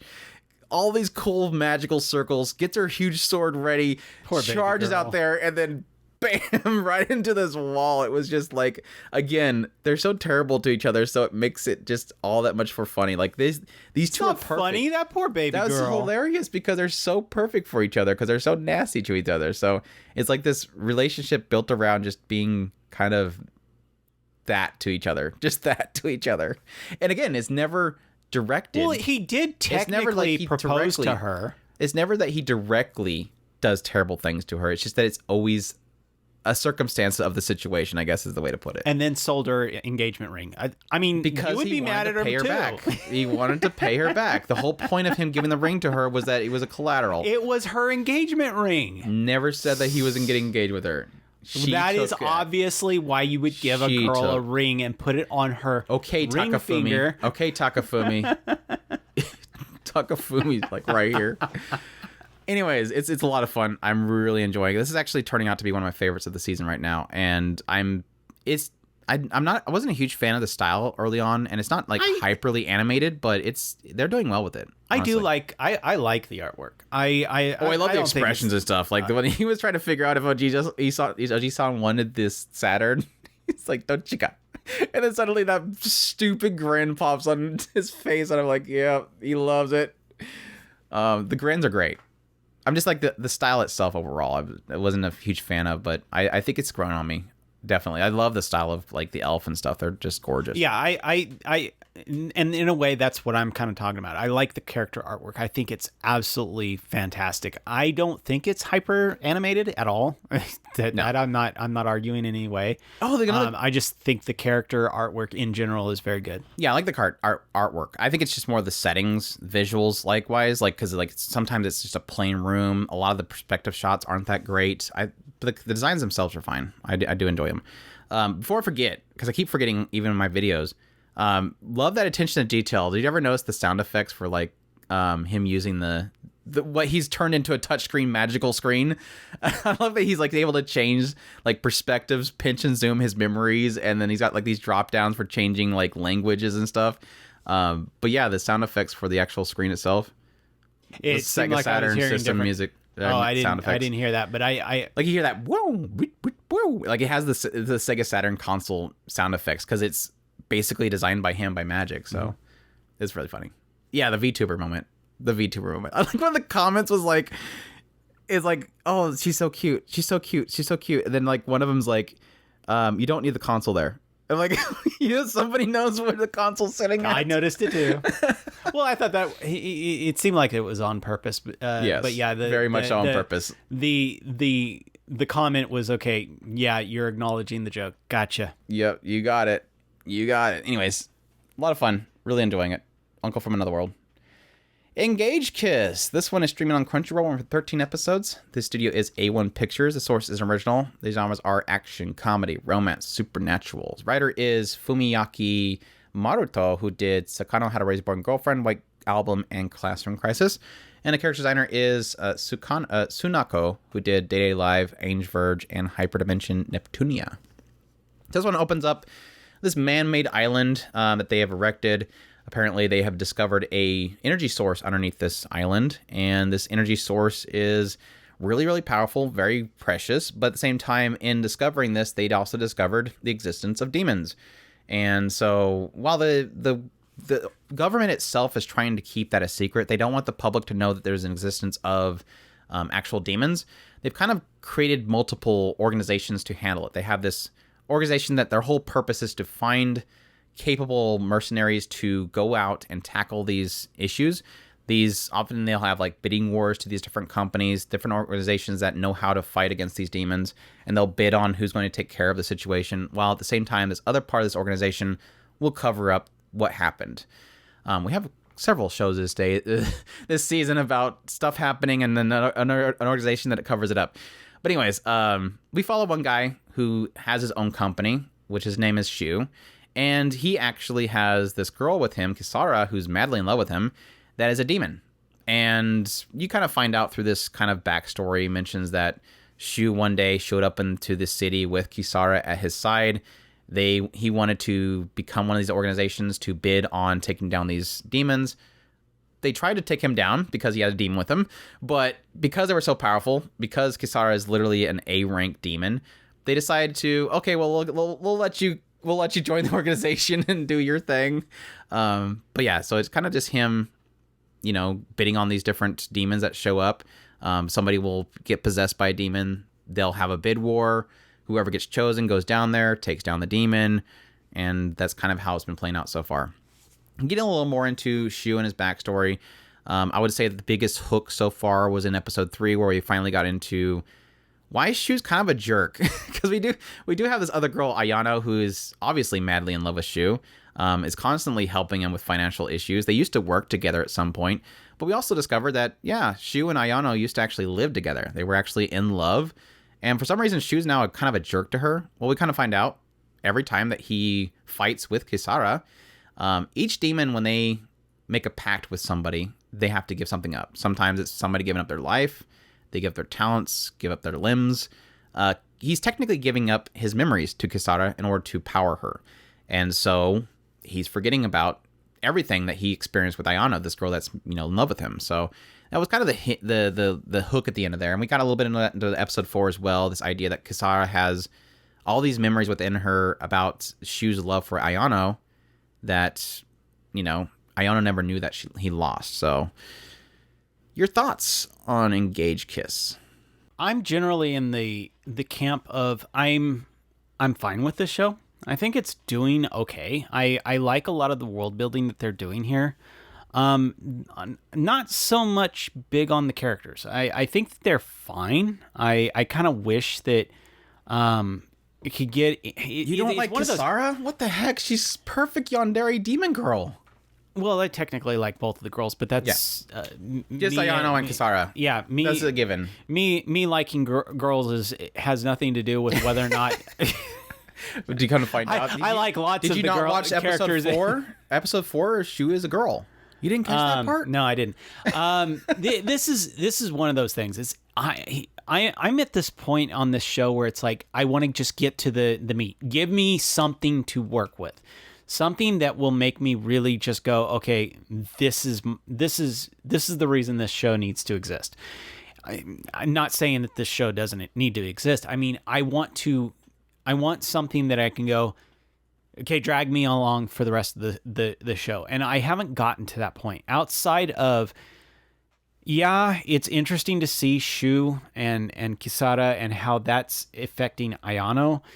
But outside of that, we've got one character who technically got away that might bring an interesting aspect to the show as a whole, and then we're being introduced to the background kind of thing that's making things work, but it hasn't really gotten into anything that I can go, yes, now it's worth my time to keep continuing on. And it is kind of frustrating. I just kind of want something to make me want to go through for the rest of the show. But as it stands right now, it's a fine show.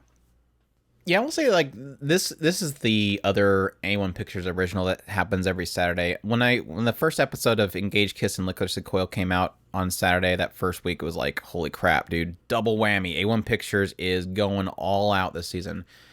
I will admit that like beyond episode 1, which I think was a great introduction, it showed us the chemistry between Kisara and Shu, which again, she's technically very yandere-esque, very overly doty, wants to sleep with him constantly. Their whole deal with being able to transfer power from Shu to Kisara is them just making out, kissing like crazy. Obviously, this is a conflict to Ayano, again, who actually loved Shu. Had a really great start. Great animation, great music. Everything was just all cylinders. My problem that I found with episode 2 was a huge downer, is that I feel like this writer loves to tell, not show. Everything story-wise seems to be shown by somebody talking. So within, that third episode, despite the fact that I like that hook, which is the idea that Shu is giving up all of his love and memories of Ayano to Kisara to get revenge against the demons because they killed his family, and to protect Ayano, technically. He's giving up his memories of Ayano to protect Ayano. It was all told. These two guys just standing on the sideline while things are happening, and this guy's literally going, yeah, so Shu did this. It didn't show me anything, which is really frustrating. Like, why couldn't you show me a vision of Shu walking in with Kisara into the town? Why couldn't you show me all this stuff that unfolded? Stop telling me what happens. This writer is super bad about telling and not showing. And that went into episode 4. As we get into the conflict of Ayano and Kisara and the memories lost, it's just literally Kisara sitting there at a table at a kind of side cart thing with Ayano and telling her everything that's happened. And it's like, stop telling me what happens and show me what happens. That's this show's biggest problem, is just people talking about what's happened rather than showing me what happened. Why couldn't we have episode 4 cut to the moment Shu and Kisara met each other, came into the town, fought against the organization, and every time he fights with Kisara, he's giving up these memories. Show what memories he's giving up of Ayano. Show me the effects rather than tell me what the effects is. It does get into a issue, which is interesting to me. My thing that I have from the third episode was, how is this going to, what are they going to do with this? I'm really curious what they're going to do with this. This idea of Kisara, technically, does she love Shu because she's getting memories of his love for Ayano, which should be technically that she falls in love with Ayano because she's getting memories of loving Ayano. But does she love Shu because of that memories of their relationship? Does Kisara love Shu because of something prior to that? Him protecting her? What came from before this that was affecting her? The thing they presented with episode 4 is more getting into the idea of Ayano is mad at Kisara because, in a sense, because Shu's giving up these memories to Kisara. She believes that Kisara is going to use him until he becomes a vegetable of nothingness. He's going to lose all of his memories to the point where he's nothing. He has no personality. He has no memories. From Kisara's perspective, which I'm hoping they'll eventually get into more on, is I don't care as long as I'm with him. I will turn him into a vegetable as long as I can keep being with him. There's obviously probably going to be more in there than that. She's obviously helping him get his revenge, but again, it's fine. It's got a good hook. I hope they do something interesting with that hook, which again is the Shu losing himself, Kisara eating him alive, basically, and Ayano being conflicted with the fact that she wants to stop Shu, but that's what Shu wants. But please, I know the writer ain't listening to this, but my shouting to the clouds is, please stop telling me what happens and show me what happens. Because in the end, if this keeps up, this is going to be one of those shows where I'm like, it's a cool concept, but they just tell you everything that happens. They don't show you a damn thing, which is really frustrating, honestly. It breaks so much potential there that they could possibly get into. But yeah, let's engage, kiss. Just watch Lycoris Recoil. No, right? But if you can watch both of them, it's fine. So there you go. And our last one that we're going to get into today is Utawarerumono, Mask of Truth, which, warning here, this is legit the third season of Utawarerumono. We had, the first season was like in 2006. The second season was like 2015. And now we're finally getting a third season, which is this one. So this, of course, is going to be running for 28 episodes. It's going to stream on Crunchyroll. Studio is White Fox, as always. Source is a visual novel, and the genres are action, drama, and fantasy. Where do I even start? Where do I even start? It's basically this world that's full of these kind of animal people, and they're with kind of most of the Utawarerumono. You have this one person that wakes up, and they are obviously human in a world of these weird animal creature people, and they kind of exist there. And what kind of always gets unfolds is this kind of conflict between nations. It's equally what happens with this one is this inner conflict with this really great nation. Thankfully, what we kind of had with False Faces, which was the second season, we started getting into kind of a lot of the characters from the other season, the first season. A lot of the kind of aftermath of that first season, kind of a carryover. The big deal that was happening with season 2, or Mask of False Faces, was this idea that you have this Haku, who's this guy that shows up out of nowhere. He gets taken in by Kuon. Eventually, they end up into the big city of Yamato. And in this country of Yamato, you do have this emperor, you have this princess, and you have these, what was it, 8 generals? 7 or 8, yeah. Yeah, these basically these powerful generals that protect the nation. And at some point, you have the emperor passing away, which, slight spoiler, emperor passes away, and they start having an inner conflict about where the nation is going to go forward, and essentially having one of these generals step forward and say that they are going to take over control, and then having this conflict between the generals themselves, which leads to this season, where you have the escape of the princess, fleeing the nation, and eventually that desire to return to take back over Yamato. At the same time, on the other end, we're seeing Kuon returning to her home, learning about essentially what her, what's expected of her as what her bloodline is, and what she's going to be doing going forward with this whole conflict with Yamato, as they realize Yamato keeps fighting with us, and now they're kind of in a bad situation, so we might want to go over there and take down Yamato. So you kind of have pre-established friendships with Haku and everybody else that's involved with this conflict with Yamato. And then you have Kuon, who is this friend of theirs that spent a lot of time with them, now being kind of forced to have to be involved with taking them down. So, well, it's probably not going to happen.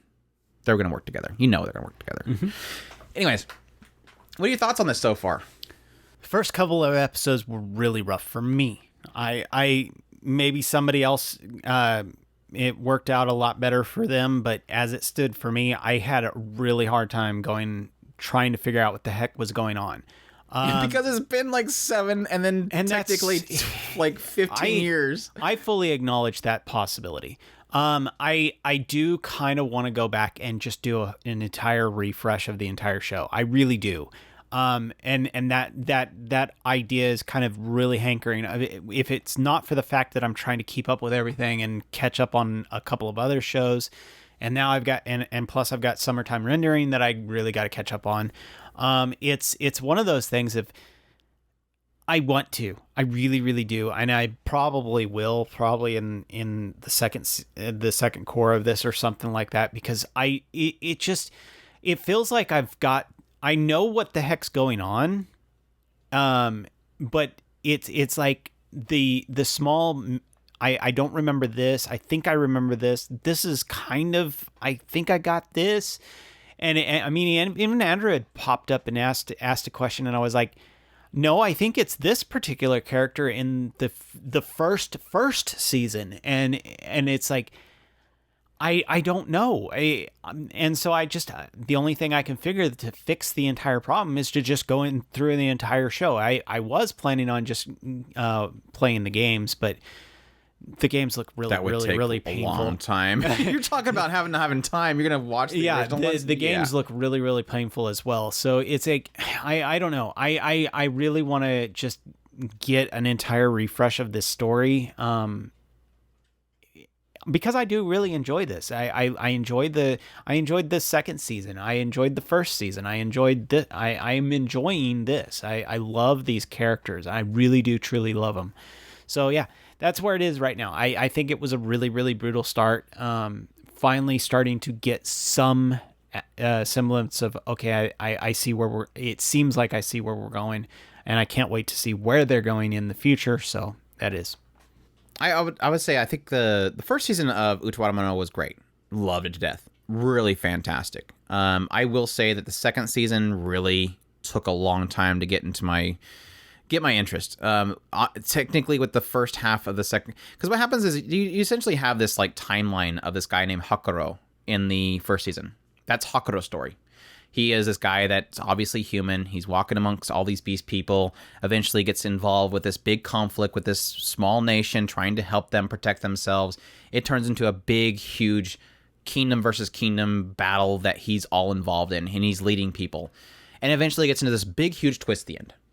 With the second season, it's like all those characters disappear. We're now following Haku, who is this guy that's similar in a situation where he's a human, waking up in this world, don't know where he came from, no memory of himself, just like Hakuro, but new cast of characters. Technically, Kuon being sort of connected with that previous nation is still existing, so we know there's a connection there. The story is obviously just after it, but we have new characters. Haku goes to this new kingdom of Yamato, meets all these people, gets this big, huge, massive harem. The first half of that second season was rough for me. Loved meeting the characters. Looks great still. Cute moments. A lot of ecchi. Just seemed like tons of bath scenes. Like that full first half of that story was like, what are we even doing here? What is in the point of the story? Get to the meat. Like, I'm looking for Hakuro. I'm waiting for that moment. He's leading a nation in the big battle. That was the stuff that I loved about the original series. Wasn't getting any of that. It was just literally Haku getting a harem.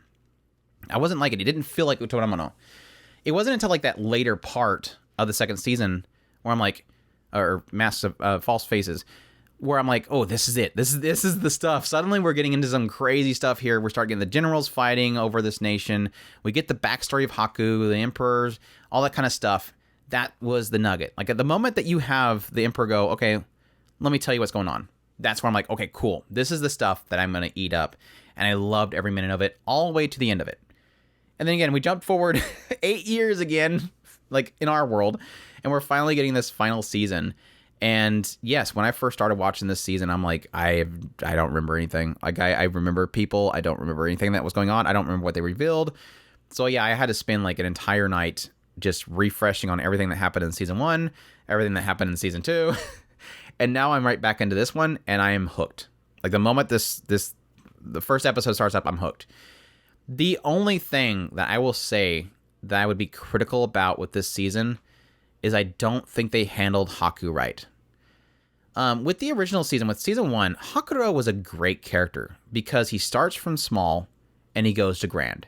This is a guy that went through so many battles trying to protect people. And so he seems like he makes sense as a character.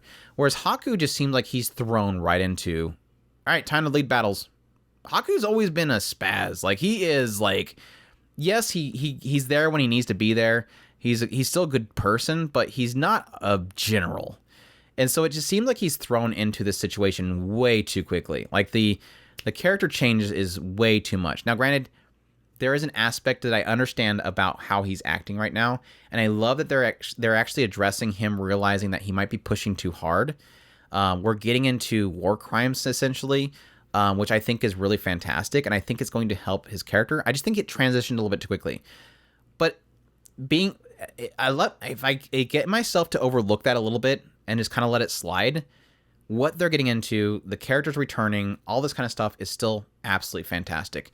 I'm curious to see what they'll do with Kuon. They just kind of had another kind of similar aspect with her and her kind of accepting her status in this recent episode. And I'm interested to see what they end up doing with her, but everything is turning out like, in this season, everything that I love about Utawarerumono is suddenly coming to a head. Like, everything is starting to connect, and it's starting to come to this final epic moment with the story that I'm really looking forward to. We're pulling the old cast, we're pulling the new cast, we're getting into this insane change in Haku, and still kind of hoping something else left behind in this first season will come into play with this season, but we'll have to wait and see. But it's same Utawarerumono that I've always loved, except for that segment in the second season, and I'll always love it. I think this is probably one of the coolest fantasy franchises that I think people don't talk about enough. And honestly, to my own discredit, I've had several times where I don't think about Utawarerumono, despite the fact that it's technically up there as one of my favorite fantasy shows of all time. I absolutely love the characters. I love all the story beats. I love a lot of the backstory stuff that they get into on a regular basis. And I cannot wait for more of it. So I'm really happy to know this is 28 episodes. That means that there's a lot to go through. There's still plenty for him to get through. And I can't wait to see what it does going forward. So yeah, White Fox has always done a fantastic job. It looks really good. There's a couple points where there's some CGI usage, but overall, White Fox delivers. It's not to like the levels of like ReZero or anything like that, which is their other property that they do. But they always manage to make the characters on model. The characters look really fantastic. I've always loved a lot of the character designs in this series, so that's definitely a plus for me. And Atui is still one of my favorite girls. So, throwing it out there, I absolutely love the fact that how grand this series feels. It is, like Andrew was talking about, the fact that it starts out kind of more smallish and then it slowly builds up until you start to suddenly realize, wow, is this the scope of the story? And it is really a massive story when it comes down to when everything is all out on the table and you go, wow. I mean, I thought we were going to this big, but no, you're going to that big. So yeah, it's one of those that is very impressive when you really take into consideration the scale of the story. I want to see the moment where that scene in the OP happens, because like out of nowhere, like this girl literally goes crazy punch, and I'm like, wait, I'm not expecting this girl to have some crazy superpower punch, but I really want to see when that happens, because obviously, I mean, there's implied reasons why she would be as powerful as she is, but it's like one of those like scale thing where you see this little cute girl and she suddenly has this insane punch. But we'll see. But yeah, love the characters, love the world. And again, it's been technically a long story. It's been a long story. Yeah. That's it. I think the unfortunate thing is it's like people wanting to get caught up at this point. It's going to be a worthwhile trek, honestly. The sucky thing is that I think like the first season's on, I don't know if the first season was available. No, it's on High Dive. I think the first season or the second season on High Dive. One of them's on Crunchyroll. I think this one's for sure on Crunchyroll, but I think the first season and second season are on High Dive. So it's kind of it's all over the place if you wanted to actually watch it. So that's I think the problem is I think the first season's not available.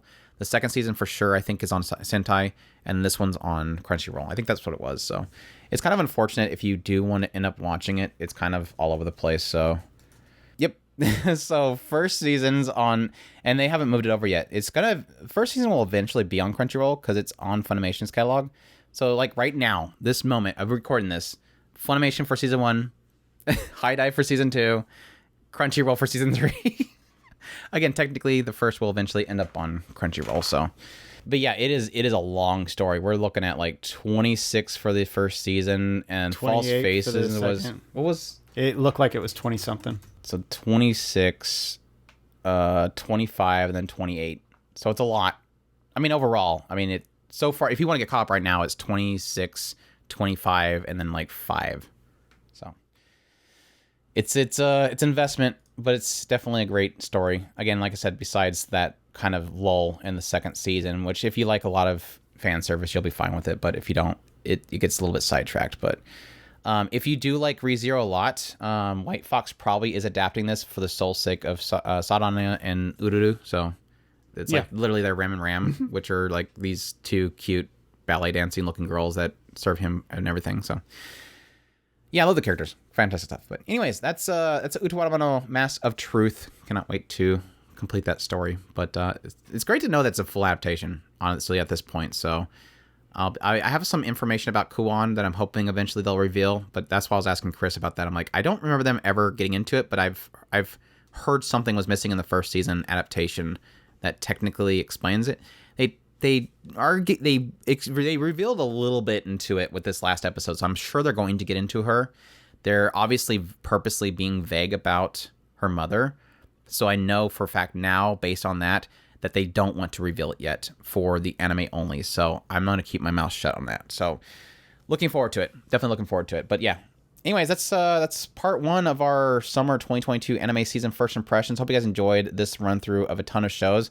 Again, next week we will have a slew more shows like Isekai Life, Made a Hire recently is Mysterious, Parallel Pharma, which I think is doing well right now. Yakuza's Guide to Babysitting, Luminous Witches, Phantom of the Idol, Classroom of the Elite, Shadow House, Call of the Night, Rent a Girlfriend, Devil's Part-Timer, Overlord, Orient, a couple of Cuckoos, Prima Doll, Lucifer the Biscuit Hammer, Extreme Hearts, and Danmachi 4. So look forward to that. As always, definitely appreciate everybody that supports the channel and all the stuff that we do through Patreon, our tips link, or if you're on YouTube, super thanks button.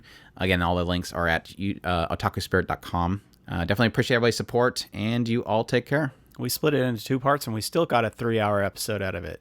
Should have done 3. Os!